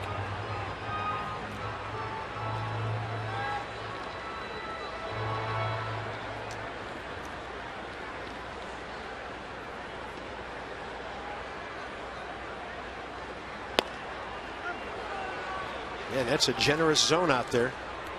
Outer half is where some strikes are right now. You need about a 38-inch bat to hit that pitch.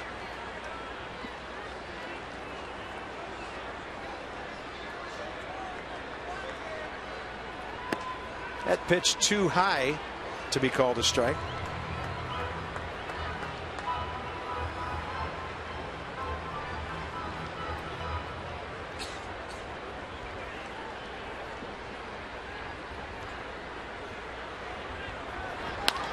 Nix will pull it right side Infante. And a 1-2-3 for Volstead, who's now pitched 7 very good innings himself. 1-1 ball game into the 8th.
Top of the 8th inning. Earlier today, Tyler told me he really likes the way Davy Johnson has used the bullpen this season. He definitely has taken strides. As soon as he took over the helm, he's really taken care of the guys in the bullpen. Made a point to give us rest when we needed the rest and get us out there in the situations that we're used to being in. Tyler said that Davy's really been able to get the best out of everybody, and he said that they're really a tight-knit group out there. They all understand their roles, and that's really helped breed success. Bob, FP? No doubt about it. One of the best bullpens in baseball this year, and maybe the best young bullpen in all of baseball. I mean, Todd Coffey's like the old man out there. There's some people in Atlanta that might argue, but I'll take these guys. They've had a great season. Atahualpa Severino warming up. 8th inning comes on. For the Marlins, the bottom 3, Buck, Dominguez, and Volstad. 65 appearances now for Todd. Clippard has 66. Burnett 65. Storin 66. So those 4 guys are the workhorses. Henry Rodriguez just had his 54th of the year. One of the better ones he's had all year. And Todd Coffey, how good has he been lately? Just charged with 1 run his last 17 appearances. That spans 12 2/3 innings pitched. He's allowed 3 of 14 inherited runners to score during that period. That's huge. And righties this year hitting just 182 off Todd Coffey. Yeah, and you can throw out the ERA for relievers. 2 things that matter most: first batter's retired, and who scores when he comes in. And you got to throw strikes. As a reliever, you don't have time to feel for your pitches. You don't have time to mess around. You got to be right in the strike zone right now, or it's, I'm going with the next guy. And I think Todd Coffey's done a great job of establishing the strike zone with his slider and then using his fastball off that. 2-1.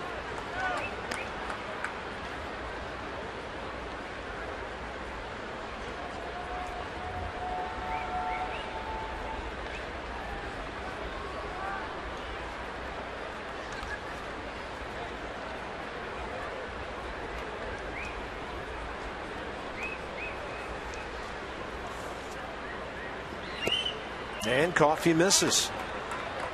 Every 90 feet big the rest of this game.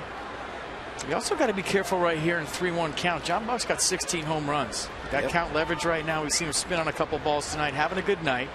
You already got 2 hits in the bag, and as a hitter, anytime you got a couple of knocks, you're feeling pretty free and easy at the plate, and you're seeing the ball good. That ball hit extremely hard to center. Good jump by Worth. He froze in his tracks and grabbed it for the first out. Don't forget about our special season ticket offer, buy 2 get 2. So 2012 season ticket time is here.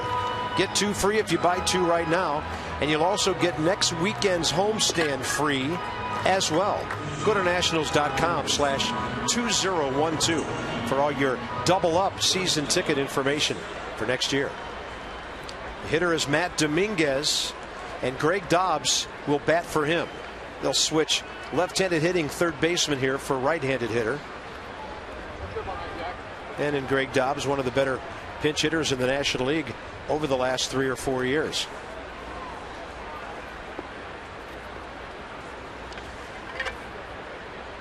Nine for 24 as a pinch hitter with a homer, 8 RBIs, and he would have more pinch hitting experience, except that there have been many times this year when the Marlins started him in ball games because they've had a bit of a revolving door over there at third base.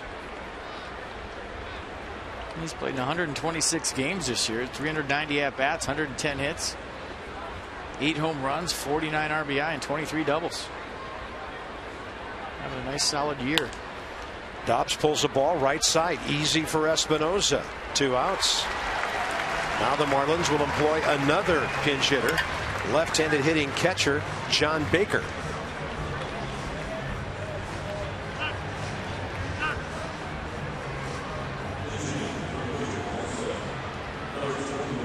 Baker's had a tough go of it the last year or 2. Played in only 23 games last year and then hurt his forearm and had Tommy John surgery September 3rd of 2010. He has struggled to get back to the major leagues in a recent call-up. And there's Edward Mujica, who the Marlins usually lose in the late innings to set up Leo Nunez, their closer. They're carrying a bunch of catchers, so Baker gets a hack here. 1 for 5 as a pinch hitter on the year, and those are all of his at-bats in just 7 games at the big league level this year for the 29-year-old veteran from Alameda, California. He was an all Pac-10 guy at Cal Berkeley.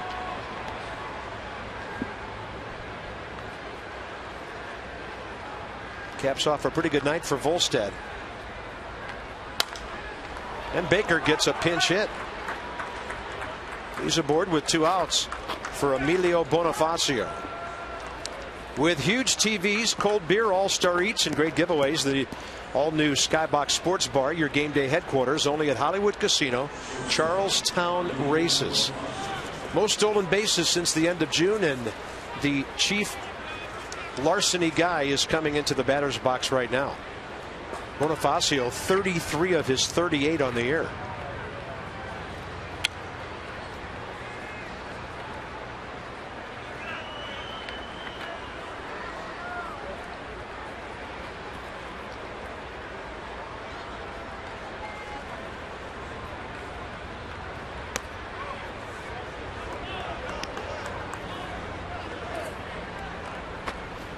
So Volstad a good line tonight. 7 innings, 6 hits, 1 run, 2 walks, 1 intentional, 3 strikeouts.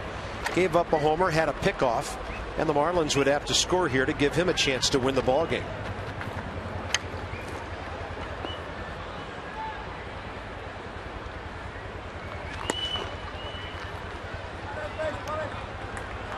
So a couple of quick outs for Todd Coffey and a base hit by Baker and a 2-0 count right now to Bonifacio. Yeah, this is the kind of hitter who's good at extending innings. And Omar Infante up next, hitless tonight, but he's on a 7-game streak.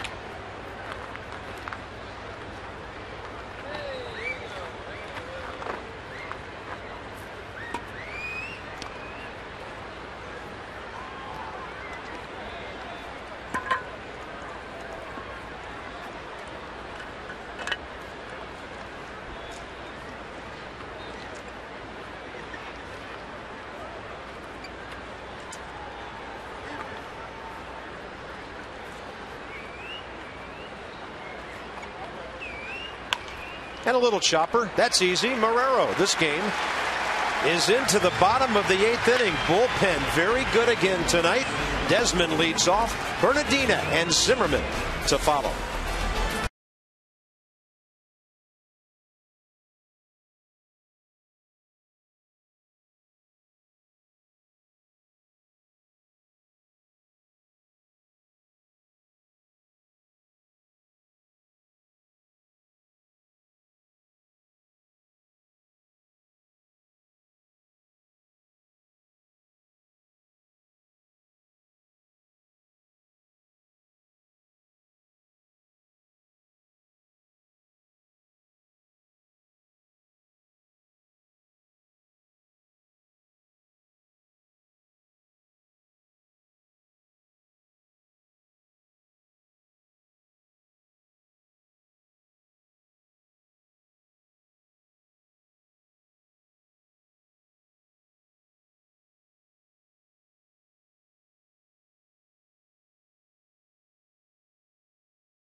They'll be facing a tough reliever.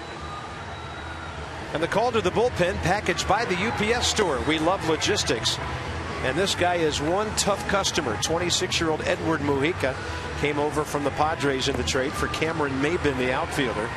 And Mujica on the year, 65th appearance, a 2.75 ERA. He has 9 wins coming out of the bullpen, 57 strikeouts in 72 innings, and the league only hitting .232 against him. You saw the strikeouts versus walks. 57 strikeouts in 72 innings, just 13 walks.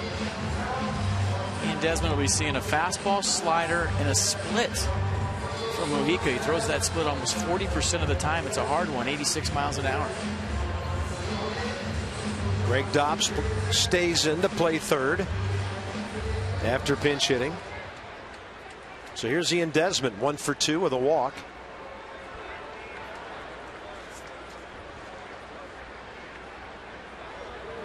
Shows bunt, draws Dobbs in from third, ball 1. Nats are warming their closer, Drew Storen, for the 9th.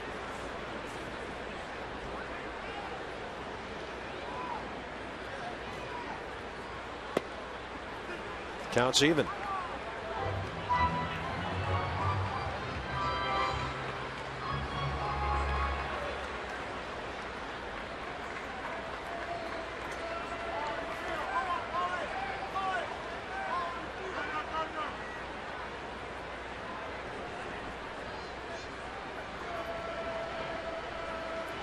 Ball got onto the field, so they'll put it back into the bullpen.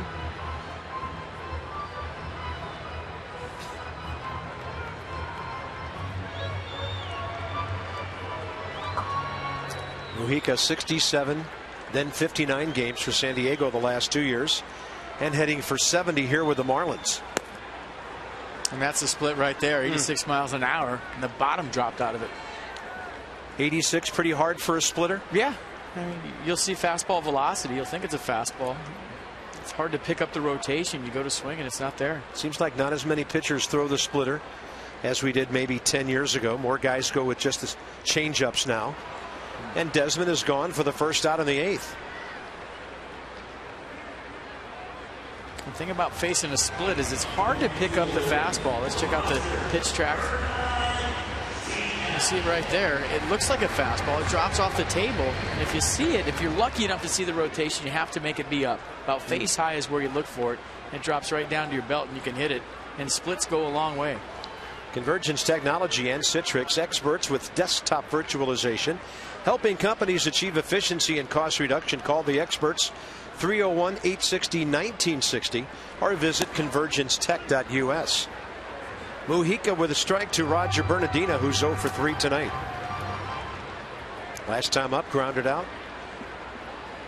Line drive and a ground ball before that. That's a great shot of the hole between short and third. Look at that. You got Dobbs in close. If you can slap a ball past Dobbs. But Roger will pull it 2 hops. Easy for Infante.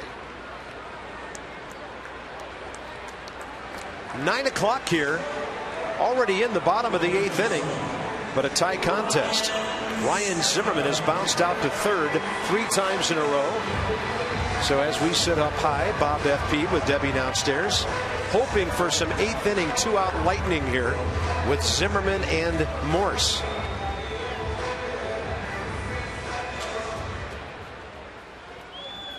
Only 11 hits in the ball game, 6 by the Nats and 5 by the Marlins. 1-1 game. It's been that way since the Nats tied it with the Ramos homer in the 5th.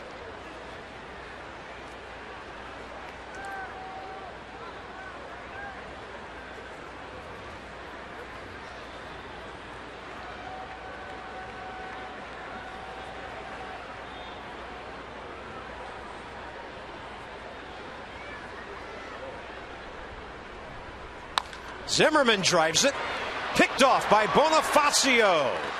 Well done. This game into the 9th inning. Good pitching begets good defense. Both clubs have done it all night long.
Scorebook, Nationals version. Check it out, $29.99. You can score 100 ball games in it. Get yourself set up for next year. Supplies may be limited toward the end of the season, so drop on by and grab one. The baseball, by the way, not included, but it is a nice looking prop. If you'd like to check out the broadcast versions of the book we use in the booth, Charlie and Dave next door, and yours truly, bcscorebook.com. Well, Drew Storn had a very interesting series in New York. The Nats got a 4-game sweep. They didn't need him because of the offensive explosion the last day, but FP before that, pretty good. And for Drew Storn, he went so long without a save opportunity, and then all of a sudden they came back to back to back, and he did a good job. You see the slider right there? It's been great all year. And how about this play by Rick Ankiel, a game saver on a slicey line drive off the bat of Jose Reyes. And there was a couple runners on right there, and if he misses that, that's an inside the park home run, 3-2 Mets. So Drew Storn's been getting ahead with the slider, using the change against lefties, and he's still got the 2-seam, 4-seam fastball combination. Yep, 3 saves in 3 days, and here he is, 3 short of 40. Omar Infante here in the 9th.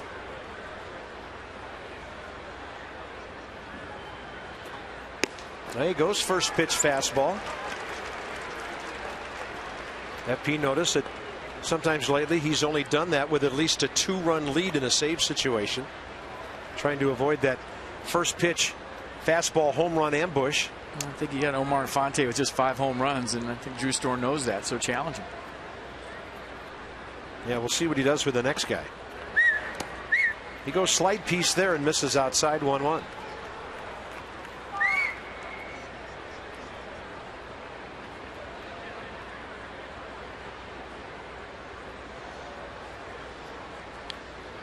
Mike Stanton struck out twice and grounded out once against Strasburg tonight. So that matchup all the way of Steven.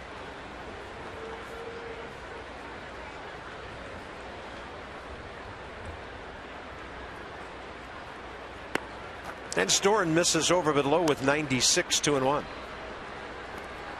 How about the arms the Nats have thrown at the fish tonight? Strasburg with 98, 99, Henry Rodriguez hitting triple digits, and now Drew Storn 96, 97. If you got off the bus today and you were a Marlin, you knew you were getting a piece of cheese.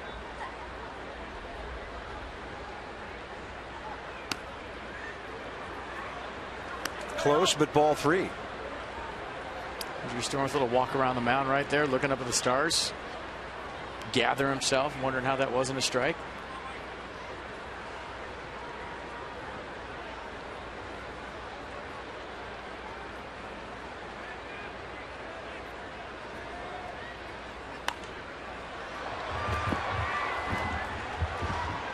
Count is full, 3-2.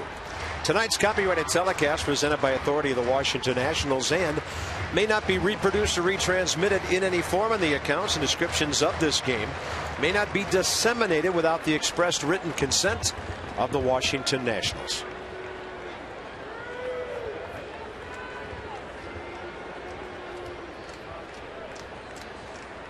Three-two pitch.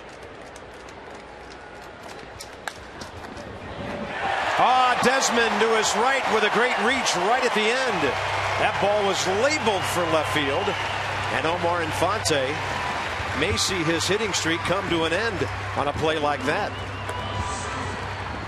A nice at bat by Omar Infante. Gets to a 3-2 count, gets a fastball and smokes it. And how about the reaction time of Ian Desmond? That ball was hit so hard, not a lot of time to react. He's bladed the backhand side on a hard hit ball, and that was a great shot by our guys. Did you see Mike Stanton in the on deck circle timing Drew Storn? Oh yeah, he had his bat right there. Storn went into his windup and he was trying to time him, and that's what good hitters do in the on deck circle. And as we suspected, first pitch slider to this hitter, and he stole a strike with it.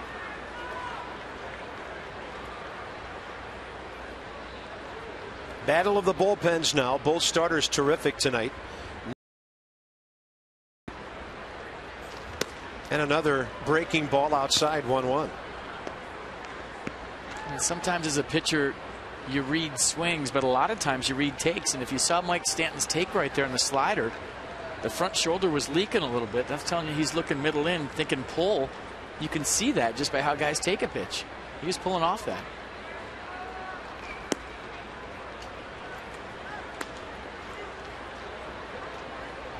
I still think you go with a couple of sliders right here, and if he fishes for him, he fishes for him. Maybe a well-placed two-seam fastball away, but you don't want to challenge him with anything in the middle of the plate. Not with a guy that has the kind of pop he has in 32 home runs.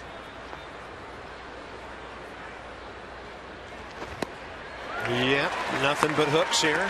And the count's 2-2. With another one right here. Why not? Sure.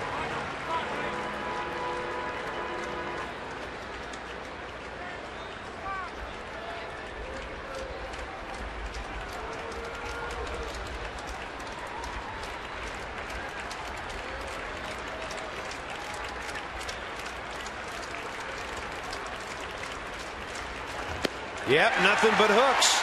And Storen gets the K. 2 outs here in the ninth. Kinetic on the pitch track.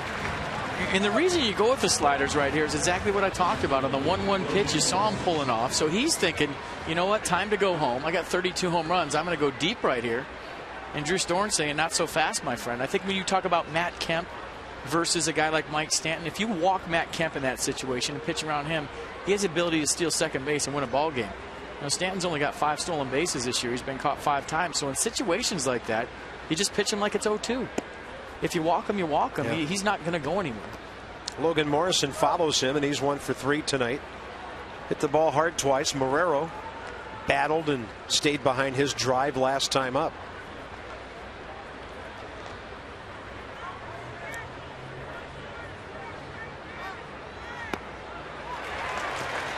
The slider's great. Yes, it is. Let's see if he gets to a 2-strike count and thinks about that changeup. He struck out Josh Tolley the other night in New York with a changeup. That's the first time I've seen him throw it in a big situation, a 2-strike count, and get a strikeout with it. Fastball away.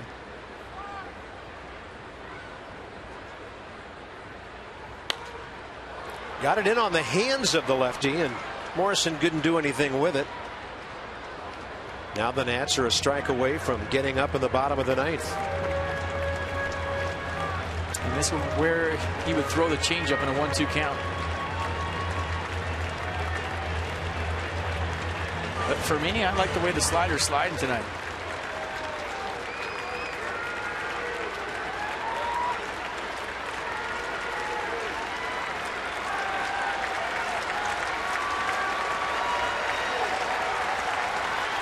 Yeah, he goes with the slide piece, and it's fouled off the face of the dugout.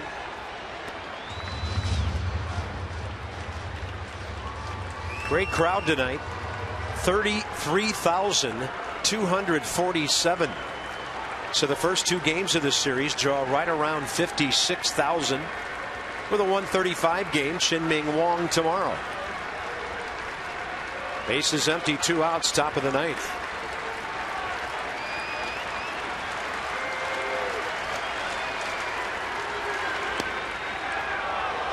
Might have been the straight change, and it stayed outside.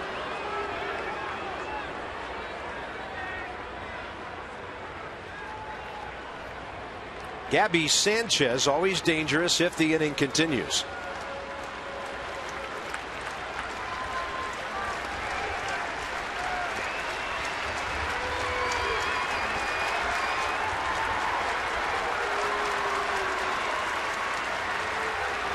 Killer slider for strike 3. 2 Ks for Storen. The Nats will have to walk off to win one tonight. Michael Morris is 2 for 3 in this ball game. He has a base hit to left, killed the ball last time up for a ground rule double. Worth and Espinosa, if needed, after him.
For the WB Mason ninth inning update, the Nationals and the Marlins are tied at 1-1. We thought we saw a pretty good pitching duel last night. Well, we've seen the same thing tonight, Fox.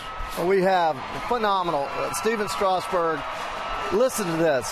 74% strikes tonight, Johnny. The highest strike total percentage-wise that I have seen since I've been here, the 5 years.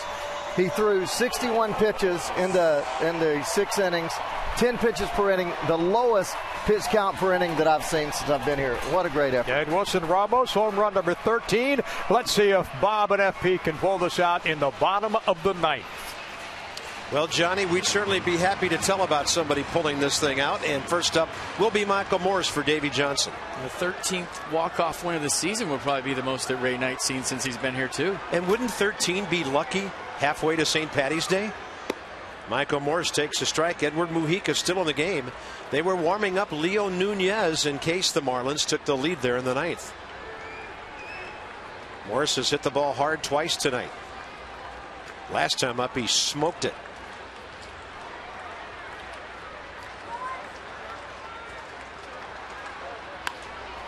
Out of play, right side, 0-2. Pretty good pass.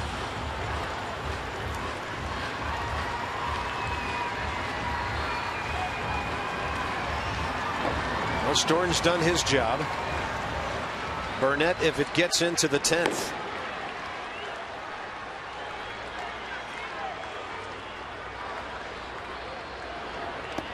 Change up and Morse takes it, or is that the splitter? Split. 1 ball and 2 strikes. Jason Worth has a base hit tonight, so does Danny Espinoza. Everybody due up here in the ninth has been on base at least once. That ball gets away. Back to the screen. Morse didn't react immediately, and he gets thrown out. And John Buck got a good bounce off the rocks. Came right back to him.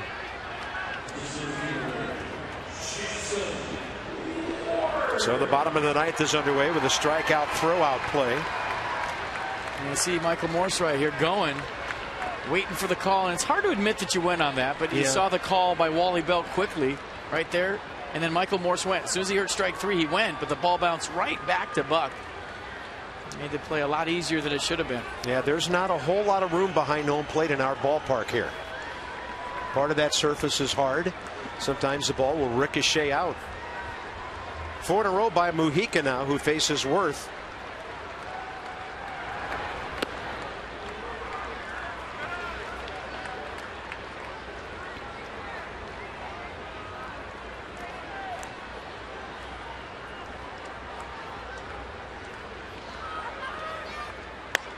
Turns on that one, slow roller to Dobbs, 2 outs. Mid-Atlantic Sports Report returns Monday, 5:30 to 6:30. Amber Theo Harris, Phil Wood, Mel Antonin, and Dave Johnson. All the latest news in the Nats and the rest of the league. The Mid-Atlantic Sports Report, Masson HD. It's up to Danny Espinoza now whether this thing goes extra innings or not. Danny 1 for 3 tonight.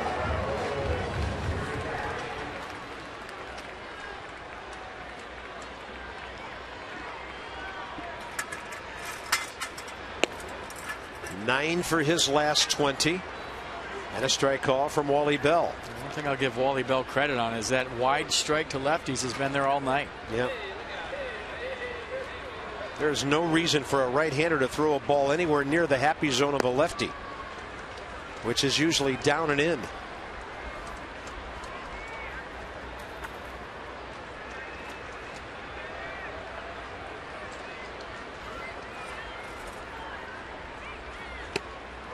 When you look at this game, each team really hasn't wasted many base runners. Marlins took advantage of their only scoring opportunity, and the Nats got the one big swing from Wilson Ramos. Really not much else in terms of having guys at third base, anything like that. Only time the Nats had the bases loaded tonight, Strasburg was coming up, and Volstad struck him out. Espinoza with a shot to the left side, and that is falling foul. Banging down there is Morrison, and he made an unbelievable play. First to catch the ball, taking contact with the track and the lower part of that wall. We lost sight of it. We couldn't see it from where we're sitting up here.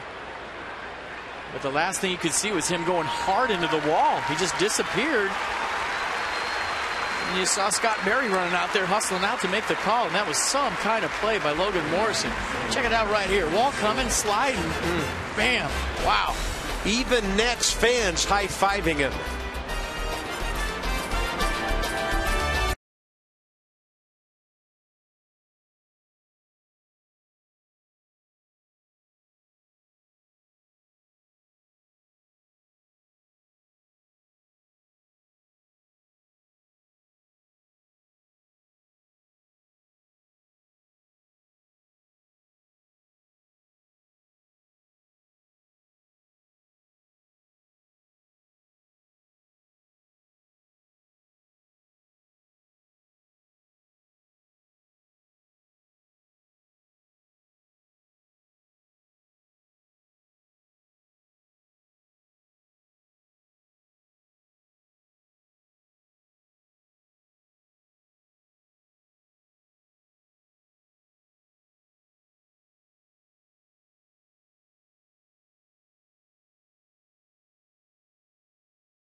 Tumble play to send this game into the top of the 10th inning. Would have been a foul ball. Danny Espinosa just hoping to stay alive here. Very little room down there. Tumbling, catching it, and then sliding. And you might notice at the very bottom of the wall, it's not padded all the way down to the ground. There's about 8 inches or so of concrete there. And he went banging in there. His pitcher, Mujica, loved it, and this game goes to the top of the 10th. Sean Burnett, appearance number 66. He'll take on Sanchez, Peterson, and Buck. Extra innings this year. The Marlins are 8-13, 5-4 on the road. The Nats are 11-7, 5-1 at home. So between these two ball clubs, they've been involved in 39 extra inning games. Burnett keeping the ball down quickly, 0-2. And last time out Thursday against the Mets, he pitched an inning, gave up 2 hits, struck out 1, walked nobody.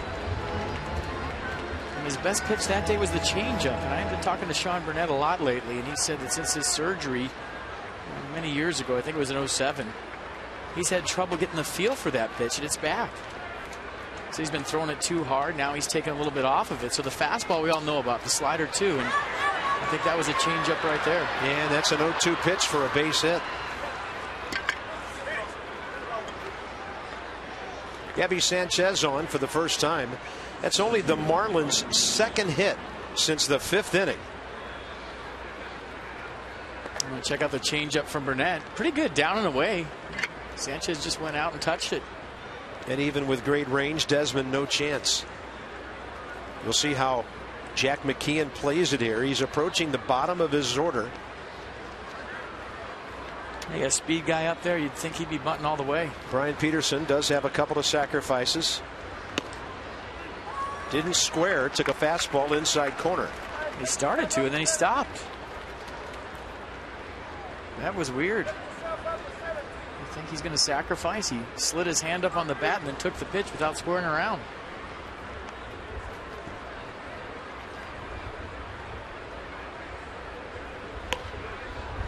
You could hear that sounded like a bunt, didn't it? Little snow cone for Burnett.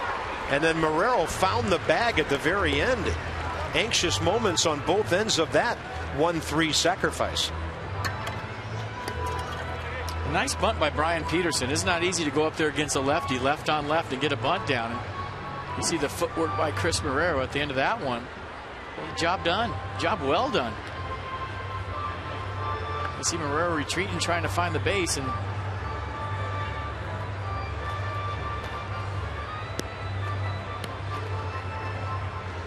that brings in John Buck now. Marlins have 2 shots to take a lead here with their 7 and 8 hitters. Buck 2 for 3 tonight. Only time the Nats retired him, he scorched it right at Jason Worth last time up. He's hit the ball hard 3 times, partner. You got first base open right here. And a lefty Dobbs next. Lefty on deck, but you got a bunch of righties on the bench too. So Burnett had the runner hung up, then he almost threw it away. For some reason, Sean gave up on the play between second and third, and so Sanchez goes to third base. And a little higher on that throw, we would have had a disaster on our hands. And he had the out at second. Not that critical, but you know, you make that out right there, and that's the go-ahead run, and he's not there. The pump fake.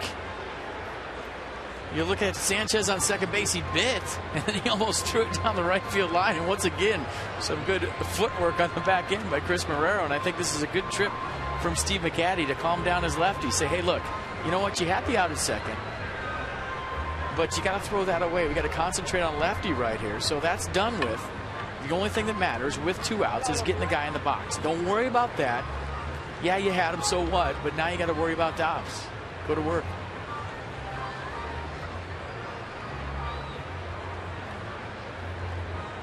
Because if you don't make that trip right there, maybe Sean Burnett's still thinking about, oh, I had him right at second base. He was right there. I had the out, and your focus isn't where it needs to be. So now, in essence, a 20-second timeout by Steve McCaddy. I love the trip. 198 lefties against Burnett this year.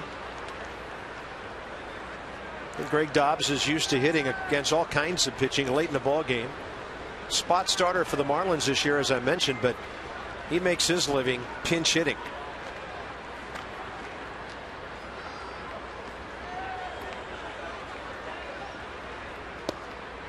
Burnett breaking ball away. Right-handed hitting infielder Jose Lopez on deck for the pitcher.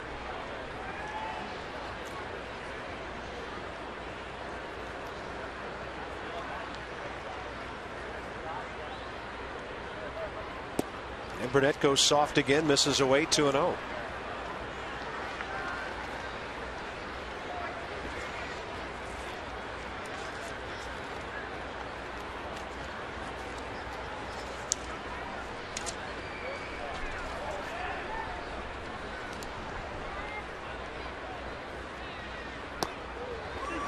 So 3 sliders in a row. And Dobbs hitting just .222 against lefties this year. 8 for 36.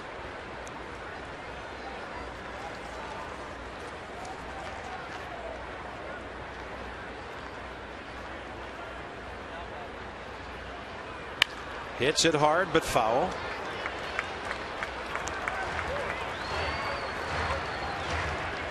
It starts to get tough when you show a major league hitter 4 of the same pitch in a row. When you start to see release point, you start to see rotation, you know where the pitch is going to end up. I don't know if you go 5 sliders in a row. Maybe you try a fastball up to a 3-2 slider.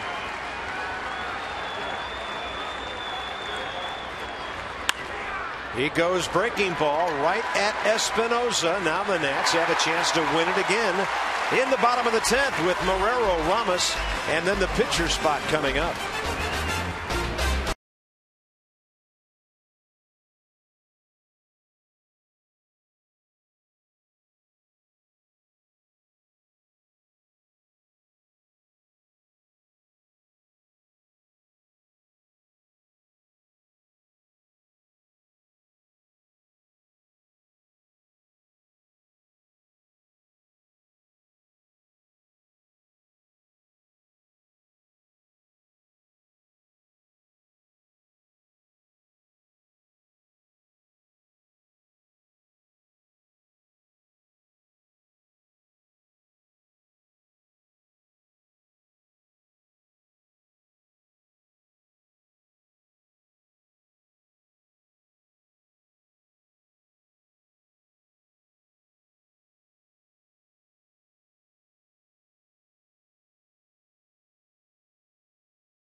the Marlins bullpen. Marrero, Ramos, and then a pinch hitter coming up if it goes that far. Here's our upcoming schedule. Marlins will be here tomorrow. It'll be Brad Hand for the Fish against Chin-Ming Wong for the Nats. And it's on to Philadelphia. After an off day Monday, we have a split doubleheader for you. Now make a special note of this. Game 1 at 1 o'clock on MASN HD.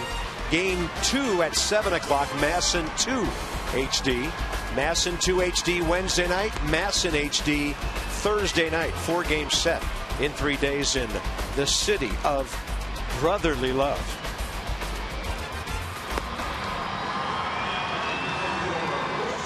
That looks like Donnie Murphy now at shortstop.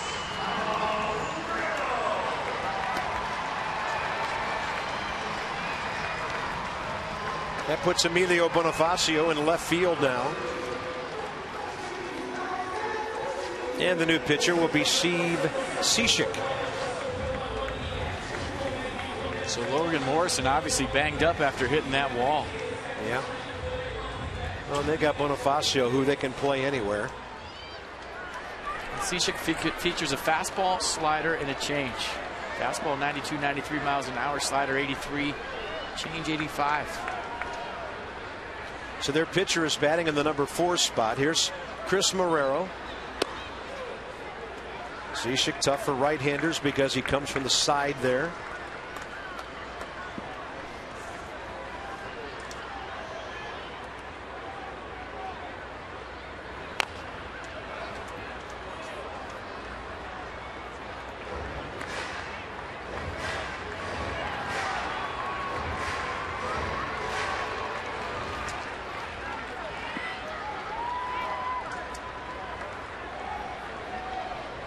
Chris Marrero, and a rare 0 for tonight, 0 for 3.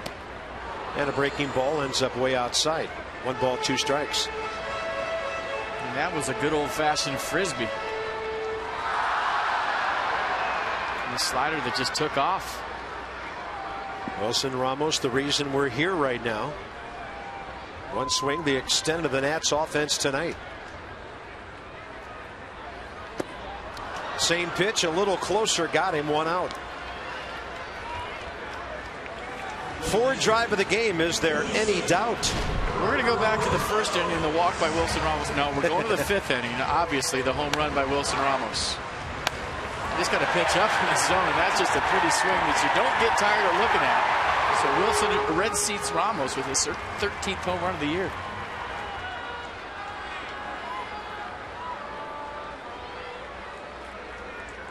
One for 2 with an intentional walk before that.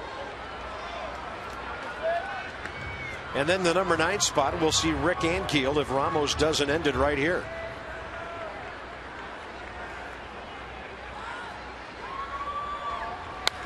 That ball is hard hit, but guarding the line late innings is Dobbs, 2 outs.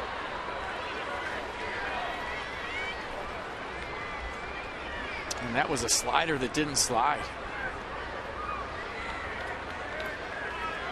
Rick Ankiel has hit safely in 9 of his last 10 games to the tune of .333.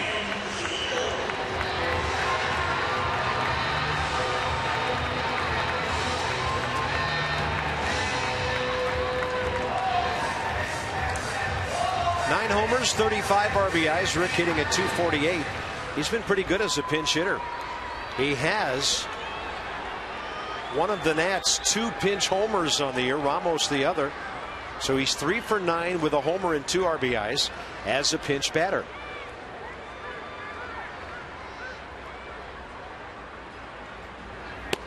Fastball is in there.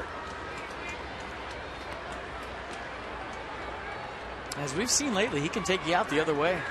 Been doing a nice job lately of hitting the ball hard to the opposite field.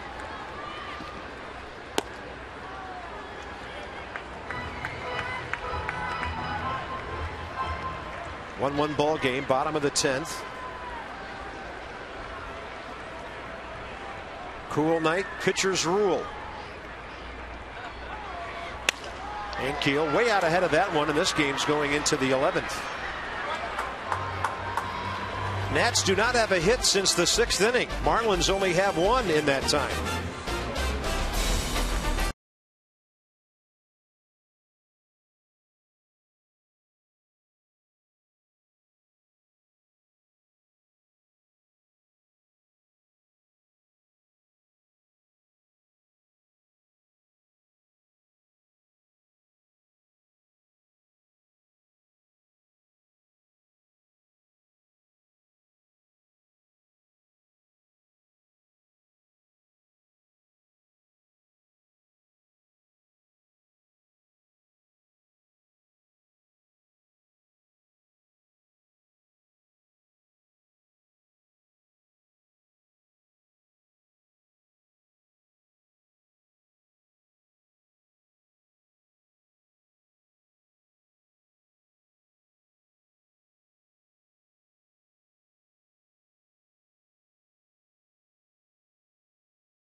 warmed up, though, doing a great job. And this ball game into the top of the 11th now. Colin Ballister will be the 6th Washington pitcher of the night. They've gotten 4 scoreless innings and only 2 hits by the bullpen. And now for Ballister, his 22nd appearance. 32 innings, 29 strikeouts, and an ERA of 3.34. Pitching better lately, like most of his mates. How good have they been? Nearly 22 consecutive scoreless innings.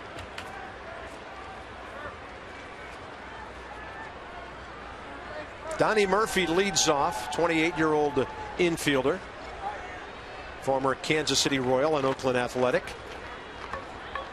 And Donnie Murphy will see a fastball mid-90s and a curveball around 80 from Colin Ballister.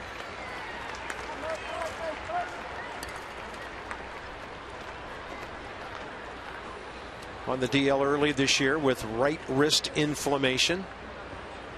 After he hit .318 for the Marlins in 29 games last year, most of the year at New Orleans, and suffered that serious injury to his other wrist. Hurt his left wrist last year, his right wrist this year. Gets under that one and jacks it high in the air out to left. Michael Morse, when it finally comes down, makes the play. Top of the order now, Bonifacio and Infante.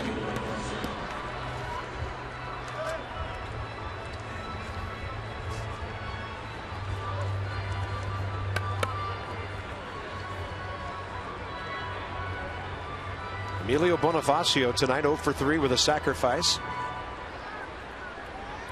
That moved Volstad to third with 1 out. Omar Infante drove him in with a fly ball. That's been it for the Marlins tonight. Each team with a run on 6 hits. Both teams playing errorless ball. Well, this is a guy got to keep off the base. 38 stolen bases, a speed guy, so it becomes a huge at-bat for Colin Ballister facing him, Emilio Bonifacio. He takes the fastball high, 2-0. Doesn't present the biggest strike zone. Should be taken all the way.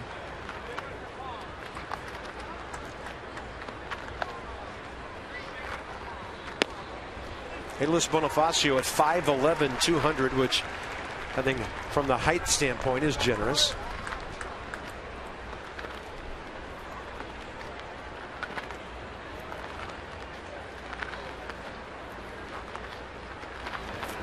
Then he takes another. It's in there, 2-2. Not afraid to hit with 2 strikes, and if you have speed and you're a contact guy, why would you be?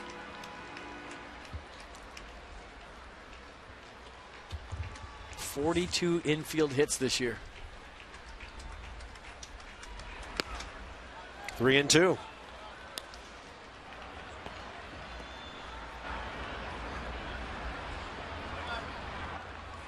Omar Infante next. Robbed of a hit by Desmond last time up.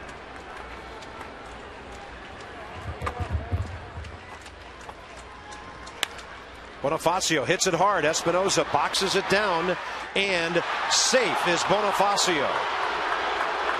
Danny had to get that thing over in a hurry, and that's just great speed right there. I'll tell you what, a lot of guys in baseball hit a ball that hard, you're allowed to bobble it because you should have plenty of time. Espinosa does a nice job of recovering, but Bonifacio can flat out get it. Watch the speed right here. And once he saw the ball hit the ground, he turns on the jets, and that's it. I got to play the whole keep him close to first base game. Yeah. And Wilson Ramos will be on his toes. Ramos 31% this year, caught stealing. Getting good help from his pitchers. Omar Infante as well, a very experienced number 2 type hitter. Doesn't bother him to take a pitch or two in a situation like this. Jack McKeon can play hit and run right here. He can play it straight up. I hope that his leadoff hitter can steal his 39th base. But you got a guy that can really handle the bat, a speedy runner at first, and a guy that throws strikes on the mound. A perfect storm for a hit and run.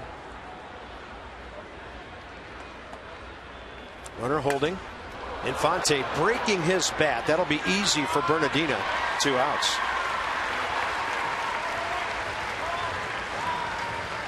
That'll make it Ballister against Mike Stanton, who came into this game hitting .451 career at Nationals Park. The Nats have him 0 for 4 tonight with 3 strikeouts.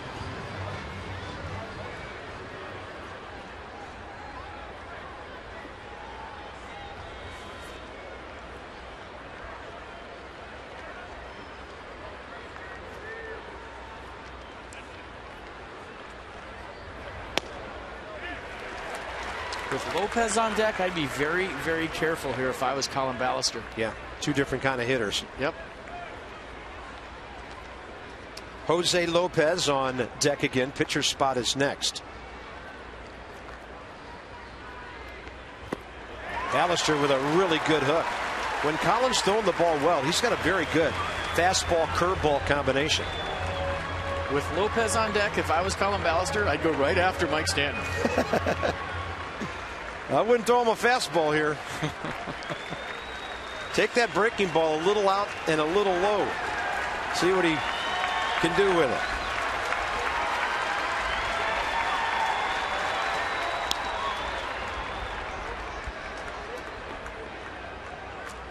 And maybe anticipating a breaking ball in the dirt off speed.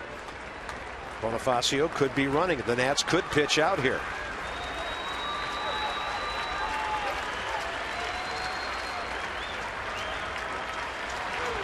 Yeah, they go a little further with a breaking ball. Nice job. Wow. Mike Stanton 0 for 5 with 4 Ks tonight. Top of the order coming up, Desmond, Bernardina, and Zimmerman. 1-1, bottom 11.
Strasburg brilliant, Ramos a big swing, Omar Infante the only Florida RBI that kind of night.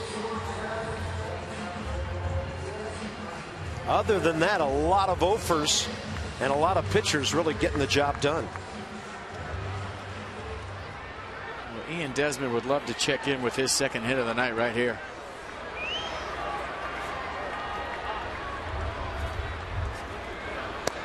Ian Desmond on base twice tonight. Base hit, walk. He has flied to center, struck out swinging. Right-handers trying to somehow hang in there against this sidewinder, Steve Cishek.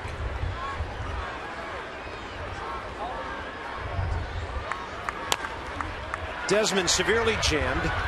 And Cishek, he also throws sidearm to first base. He throws it away. Desmond could be thinking about third, but he'll stop. And the Nats get a big break on a bad throw on a routine play.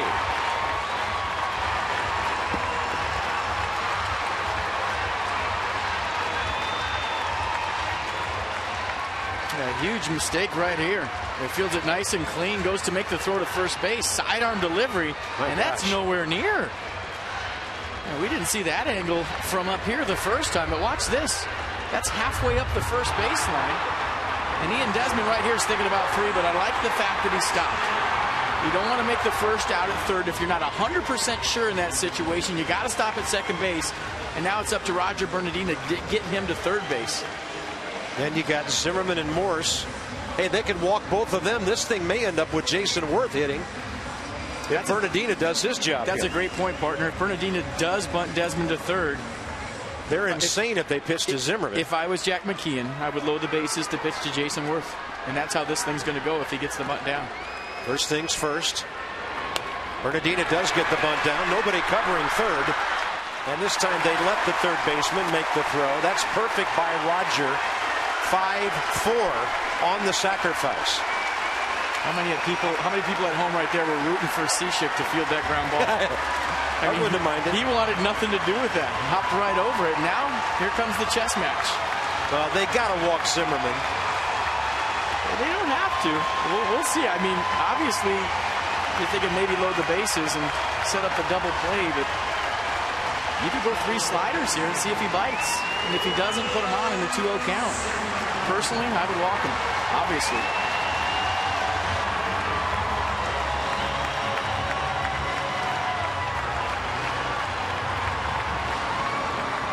They're going to walk Ryan. They're going to walk Morse, too.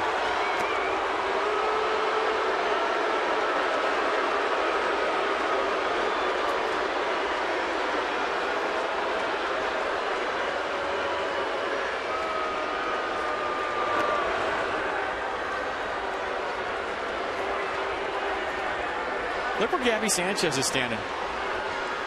Well, he's there in case maybe a ball gets away from the catcher. I've been all my years of baseball. I've never seen that. Yeah. If I'm Zimmerman, I'm thinking reaching out on a pitch out and hit it right by Gabby Sanchez, who's 5 feet from me. What is that? I've never seen that before. All right, Zimmerman's aboard. Now let's see if they walk Morse. It's almost like the take a knee formation, the victory formation in football. The guy that stands behind the quarterback in case he fumbles. Michael Morse has hit into 7 double plays this year, which really isn't that many. So they're taking a huge chance by pitching to him because he'll hit the ball in the air more likely than he will on the ground. Right now, the way they're backing up, they're not walking Michael Morse. Now, they may be careful to him, but it doesn't look like an intentional walk right now. Now, here we go. They're going to challenge the beast.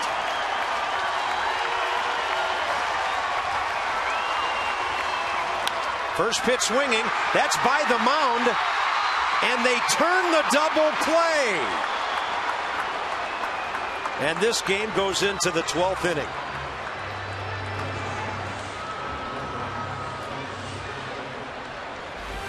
Unbelievable. A 4-6-3 rally over.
that double play one more time that Michael Morse just hit into. A chopper over the mound, and when you look at Ryan Zimmerman, he had to stop right there because he thought that Omar Infante might try to tag him. So the reason why there wasn't traffic and the reason why that ball is foul. You can catch your breath, folks, off the bat of Jose Lopez. I can catch my breath too. And the reason why Zimmerman didn't have a chance to break up the double play is he can't run into a tag right there. So he put on the brakes and it cleared the path for Donnie Murphy to have a clear lane to first base. Yeah, Ryan had to make them make 2 throws there. So a very bizarre 2 scoreless innings wrapped up for Steve Cishek, who almost threw the game away for the Marlins. Now they pinch hit for him with Lopez.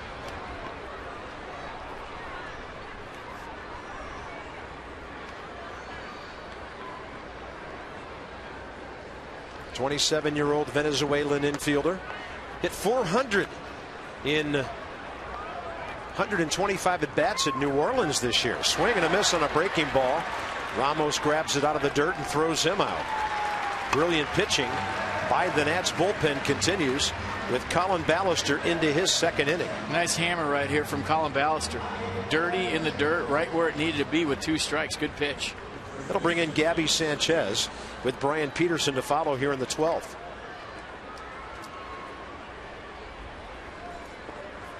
Tonight we're getting 12 innings in the same time frame that it takes in many cases to play 9. It's not even 10 o'clock here yet. There have been no pitching changes made during any innings. We should make that a promotion for next year. 12 in the time of 9. This is like buying 1 game and getting a game and a 3rd free. So Sanchez, 3 fly balls before dumping a single in the left center last time up.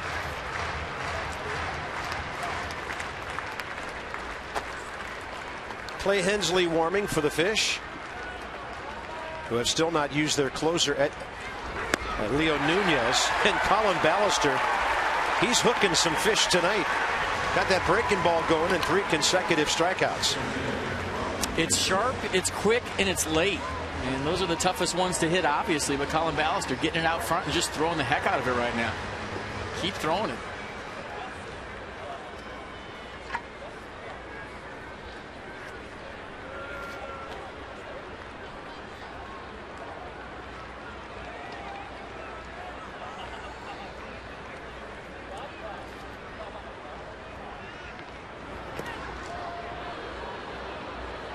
That one got Wally Bell maybe right on the top of his foot. Thinking along with Jack McKeon, the only reason he probably didn't walk Michael Morse to get Jason Worth is he maybe didn't have confidence in his pitcher to throw strikes with the bases loaded. You know, you walk the bases loaded and you're on the road, the crowd goes nuts. I've seen a lot of guys fold up shop in that situation. So, you know, hindsight being 2020, a great move by Jack McKeon not to load the bases and go after Michael Morse. Pretty big hack there by Peterson. 0 for 3 with a sacrifice. Ballister trying to get the Nats right back into the dugout quickly here.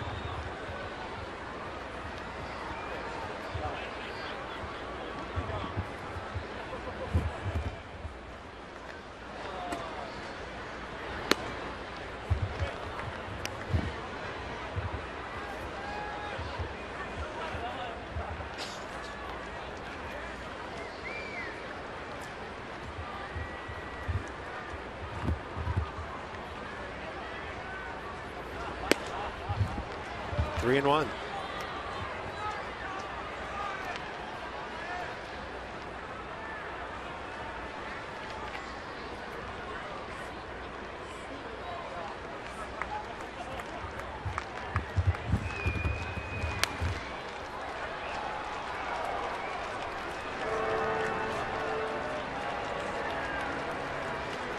Bases empty, 2 outs, top of the 12th.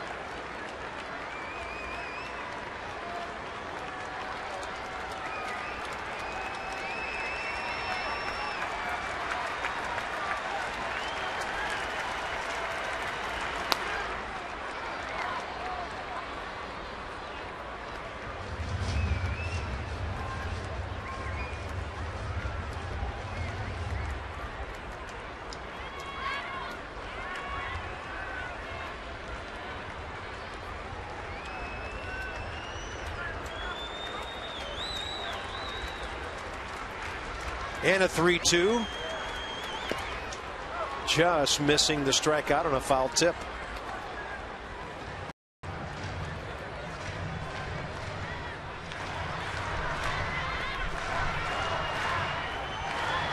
Ballister hasn't had many long ABs during his 2 innings tonight.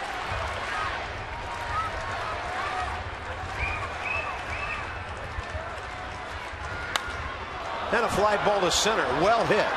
Worth turning one way, then the other. And the surfer dude from California on a cool night, Ballister, throws a couple of scoreless innings. Jason Worth leads off for the Nats, bottom of the 12th.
Nats coming up, bottom of the 12th against Clay Hensley. We'll set you on him in a moment. First of all, we'll set our pitching matchup for the series finale tomorrow, 1:30. Brad Hand. This will be on Masson 2, by the way, 21-year-old lefty. Opponents only hitting .235 against him, and right-handers .214. And Chien-Ming Wall coming off a pretty good outing at New York. Still looking for his 3rd win as a Nat. 1 o'clock, Nats Extra. 1:30 here in the booth, and first pitch from Chien-Ming Wong at 1:35. Worth, Espinosa, Marrero for the Nats, bottom 12, as Clay Hensley with a 5.17 ERA makes his 34th appearance of the year. He has started 9 games for the Marlins this season. 39 strikeouts versus 29 walks, a .244 average against, and Jason Worth will be seeing a fastball, slider, curveball, and a change. So a 4-pitch reliever, Hensley. The fastball will run in the upper 80s, mid to upper 80s. He likes the slider off of it. Probably why they started him 9 times this year when they had injury problems. He was a 4-pitch guy. Worth is 1 for 4 tonight and a strike call. Nats at home have won 5 out of 6 extra inning games this year.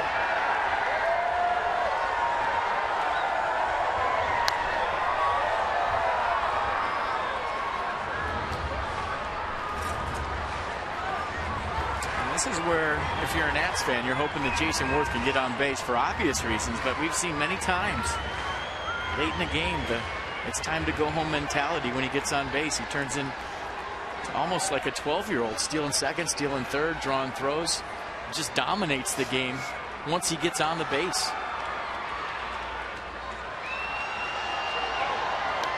Man, that's a nasty 0-2 pitch he had to foul off. Hensley snapping off that big hook. And I'm trying to remember, Carper, through experience, a guy like Jason Worth to where, he gets on late in the game and everybody knows that he wants to end the game, and he still is able to steal the bases, raise a little heck out there, take the extra base. We've seen him win, 3 or 4 games this year late with his legs. Not something you associate with a big man.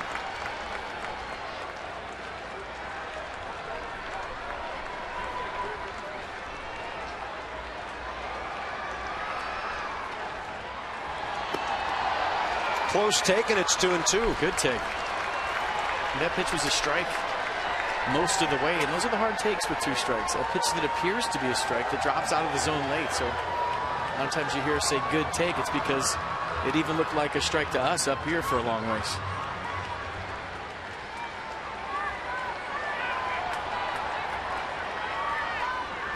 And a 2-2 is going to punch him out. Good take, not a good take.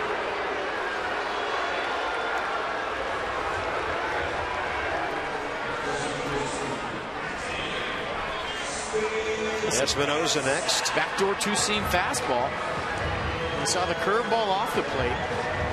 That was off the plate too. But apparently close enough for Wally Bell to call. When Jason Worth goes and looks at the video of that, he'll know that that was not a strike. Danny Espinosa 1 for 4.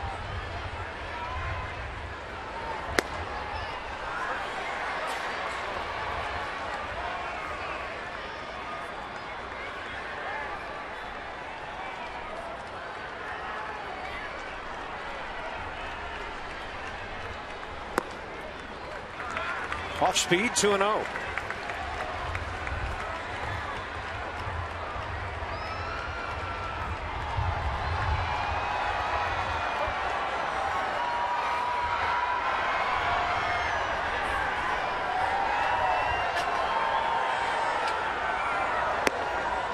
High strike.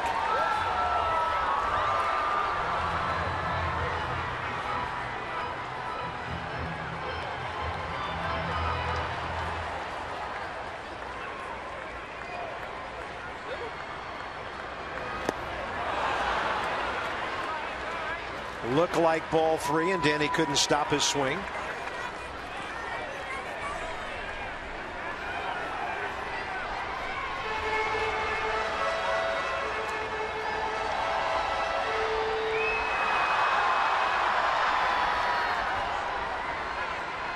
Bottom of the 12th inning, 1-1 game. Espinosa strikes out. Nationals have not had a hit in 6 innings.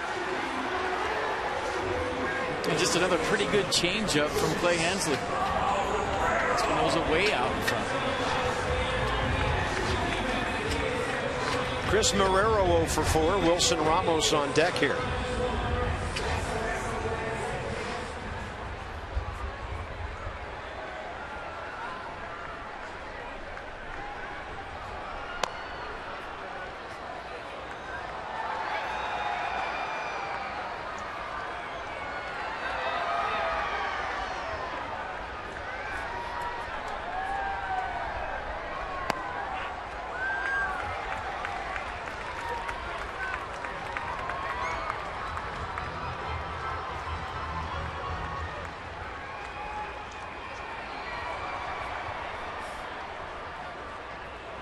Count in Marrero's favor.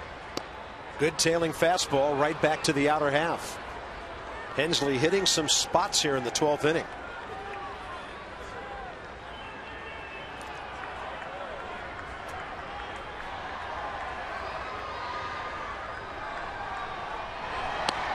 And he gets another. Tyler Clippard for the 13th. I mean, you get late into a ball game, and especially in the bottom of the 12th. Very rarely you're going to see anything on the inner half before you get to 2 strikes. And Marrero's gone. So are the Nats. Strikes out the side, does Henley. Here in the bottom of the 12th, and it's on to 13.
1-1.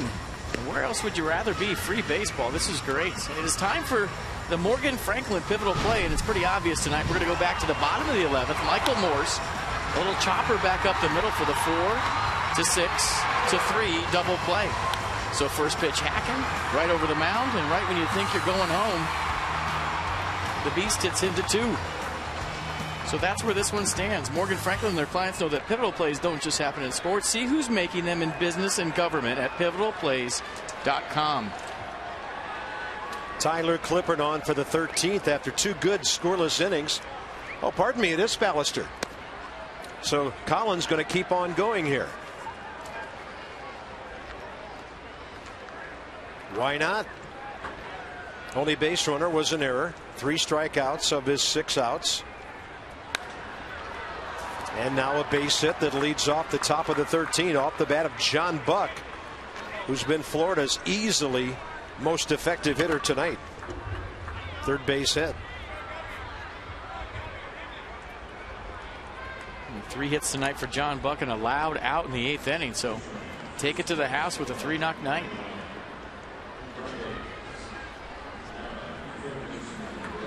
It'll be Brett Hayes, one of their 4 catchers, running for him. Or if you have a catcher pinch run for you, you almost have to limp off the field and fake an injury. Not sure I've ever seen a catcher pinch run for a catcher. It's okay. Or for anybody. It's okay if a speedy guy comes out to pinch run for you. But when it's another catcher, you got to grab your hamstring somewhere in the process.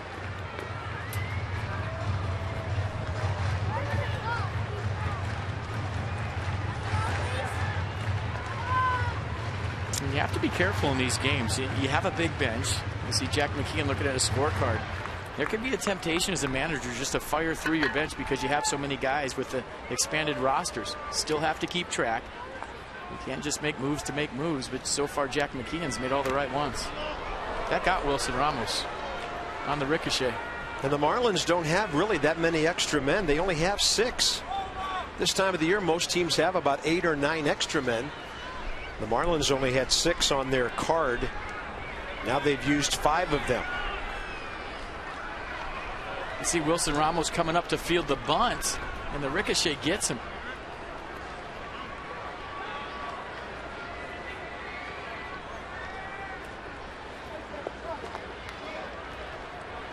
Gonna shake it off.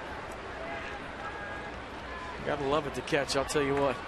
And Greg Dobbs looking none too comfortable on those first 2 bunt attempts.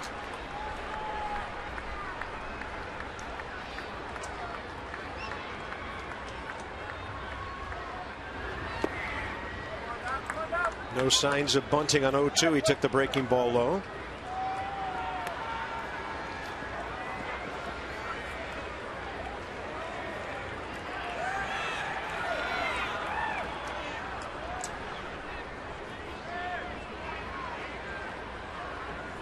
Dobbs came in as a pinch hitter in the 8th. He's gone 0 for 2.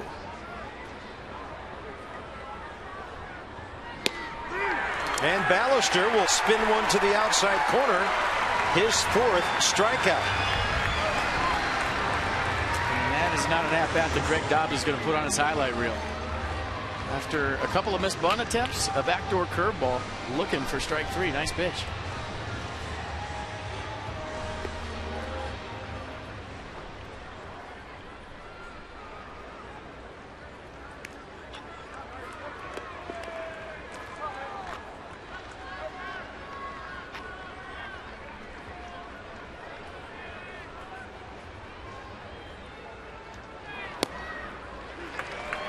And a strike to Donnie Murphy.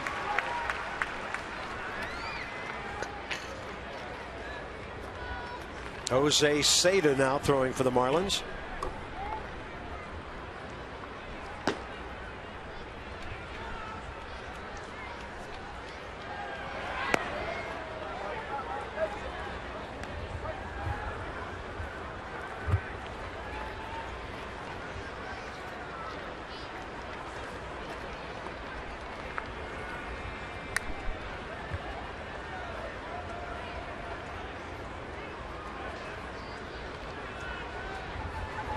And a 1-1 is hit a mile toward the bullpen. The Florida Marlins lead 3-1 on a home run by Donnie Murphy. First of the year for Murphy, who came into this game hitting a .176. That's his 14th big league homer in parts of 6 years with Kansas City, Oakland, and Florida. He got the foot down early, little leg kick from Donnie Murphy. He was all over that 94-mile-an-hour fastball from Colin Ballister. I'll tell you what, to get a ball out of this park right now, you got to hit it. And he did. First time the Marlins drive in a run with a hit tonight. Top of the order now, Emilio Bonifacio looking to bunt his way aboard.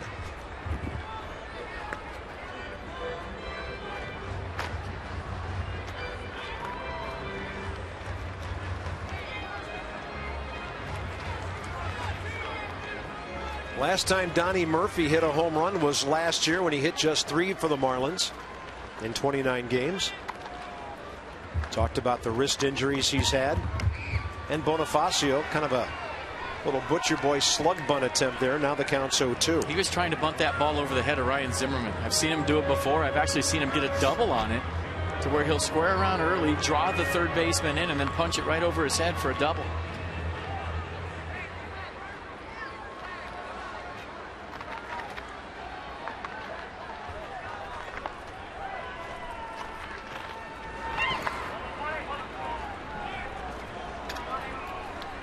Now the Marlins can change their bullpen scenario and warm up Leo Nunez.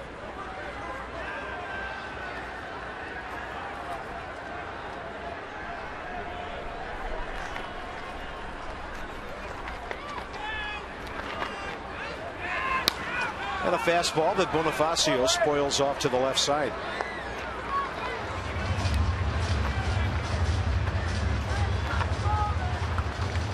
First home run the Nats' entire staff has given up in 2 weeks. Lucas Duda nearly 2 weeks ago for the Mets.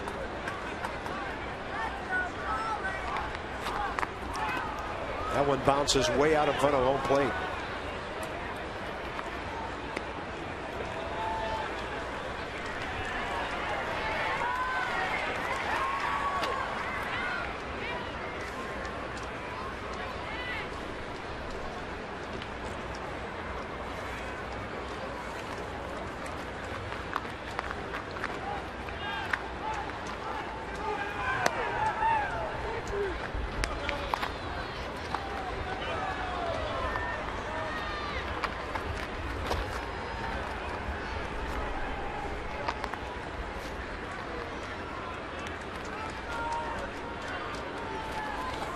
And a 3-2 now.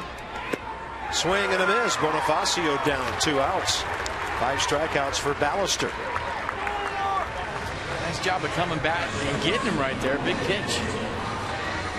Now, even though you just gave up the lead, a 2-run home run, you got to fight right here to reload, concentrate, and keep it right there because you never know what's going to happen in the bottom of the 13th.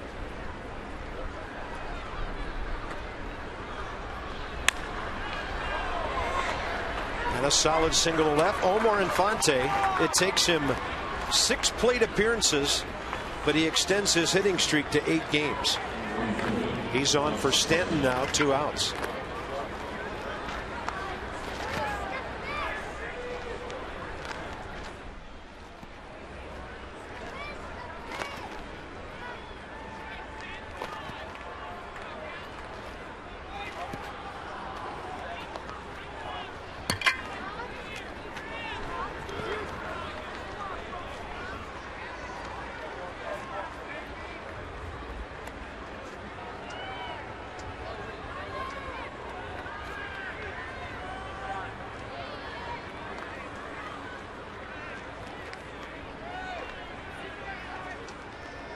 Mike Stanton 0 for 5 tonight, 4 strikeouts. And Ballister just missing inside, 2-0.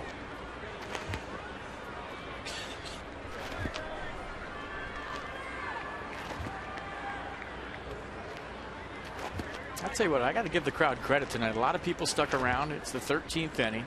Not too many people have left, and they've been into this game since the first pitch.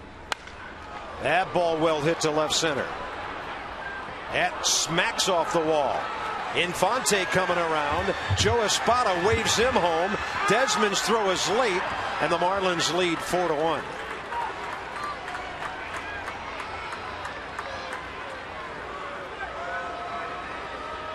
And Mike Stanton drives in his 84th run of the year. How hard was this ball hit? You talk about salvaging a night if you're Mike Stanton. Did you see him stand up right there? He thought he had one. Off the top of the wall in left center field. Michael Morse plays it nicely. A good relay throw to Ian Desmond.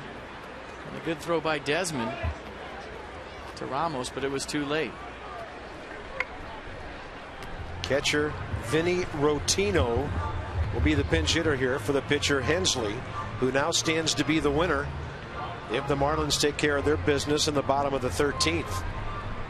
You turn a 0 for 5 with 4 Ks into a 1 for 6 with a double and an RBI. You feel like you just conquered the world. I mean, that turns a sleepless night into getting some sleep.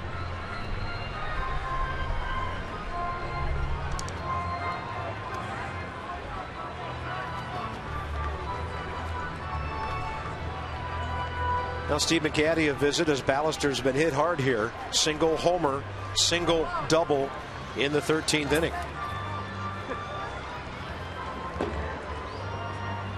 Rotino coming in as a right-handed batter.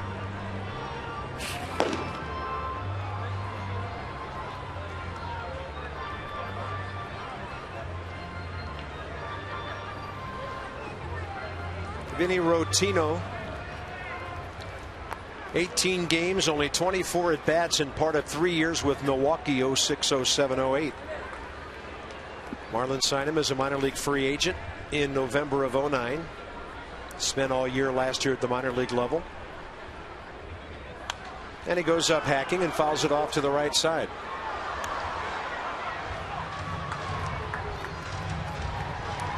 "31-year-old catcher who's been in the minor leagues for a long, long time.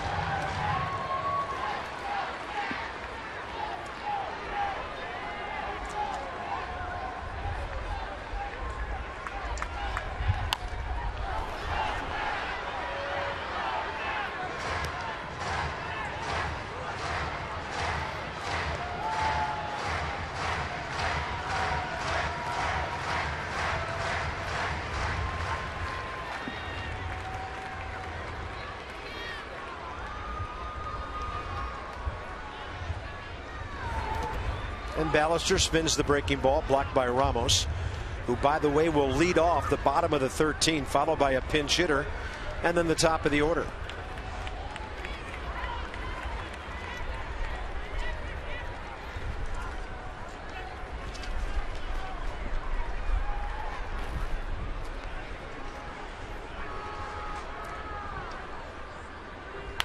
And a breaking ball. Desmond stabs it. And that'll end the top of the 13th. But the Marlins score 3 runs. Ramos to lead off, 4-1 Florida.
race here.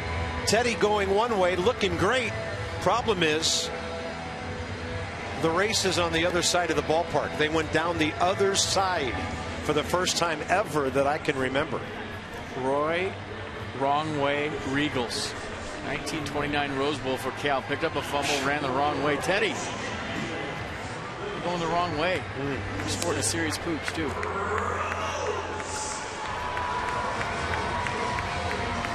Leo Nunez is after his 36th save.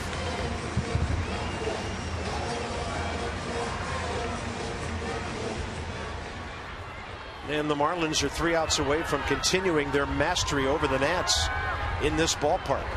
Trying to make it 7 out of 8 this year. It'll be Ramos. Looks like Johnny Gomes is on deck.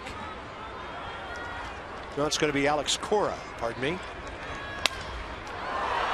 Busted bat and the foul ball.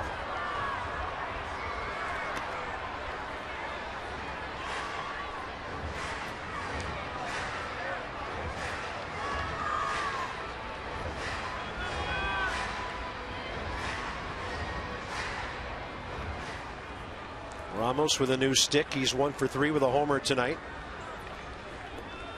Well, the Nats will look back on this one if they don't win it to that 1st and 3rd, 1 out in the 11th. Could have won the game without getting a hit. The Nats haven't had a hit since Michael Morse ground rule double back in the 6th.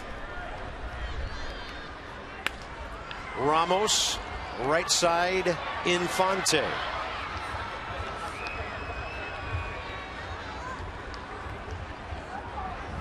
Nats extra following the ball game. Johnny and Ray here at the ballpark.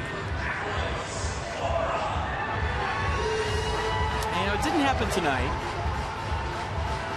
I thought you were going to see another walk-off with the Nats, and it's not over yet.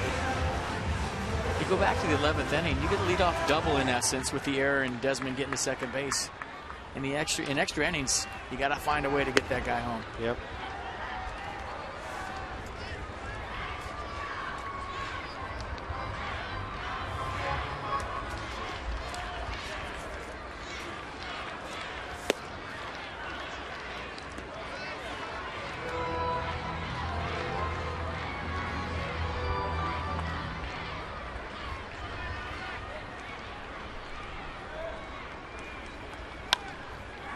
And Cora lines one out to left center, tailing back to the left fielder. Easy catch for Bonifacio, 2 outs.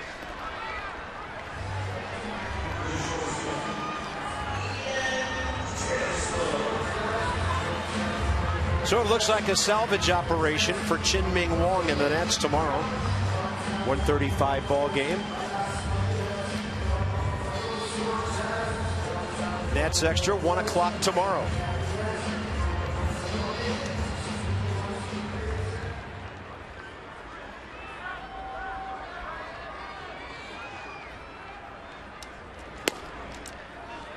Leo Nunez whips in that fastball.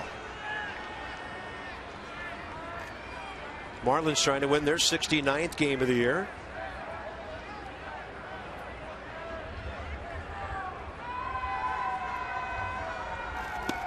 That's perfect at the knees and quickly 0-2. It's like Leo Nunez, after warming up as early as the 8th inning, wants to put a quick end to this thing.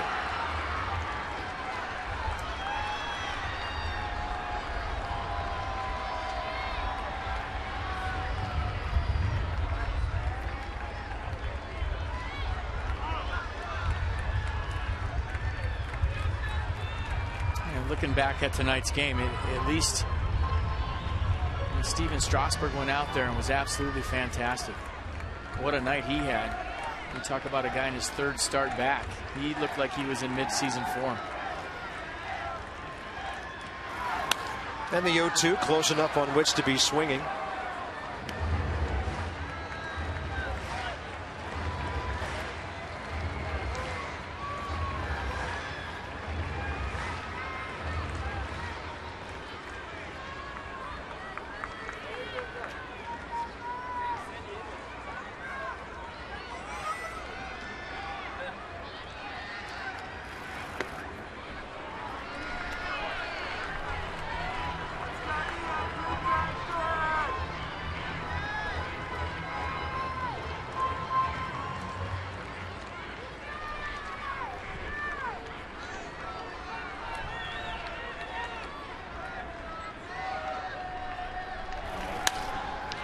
Desmond cracks one up the middle. Stopped by Infante.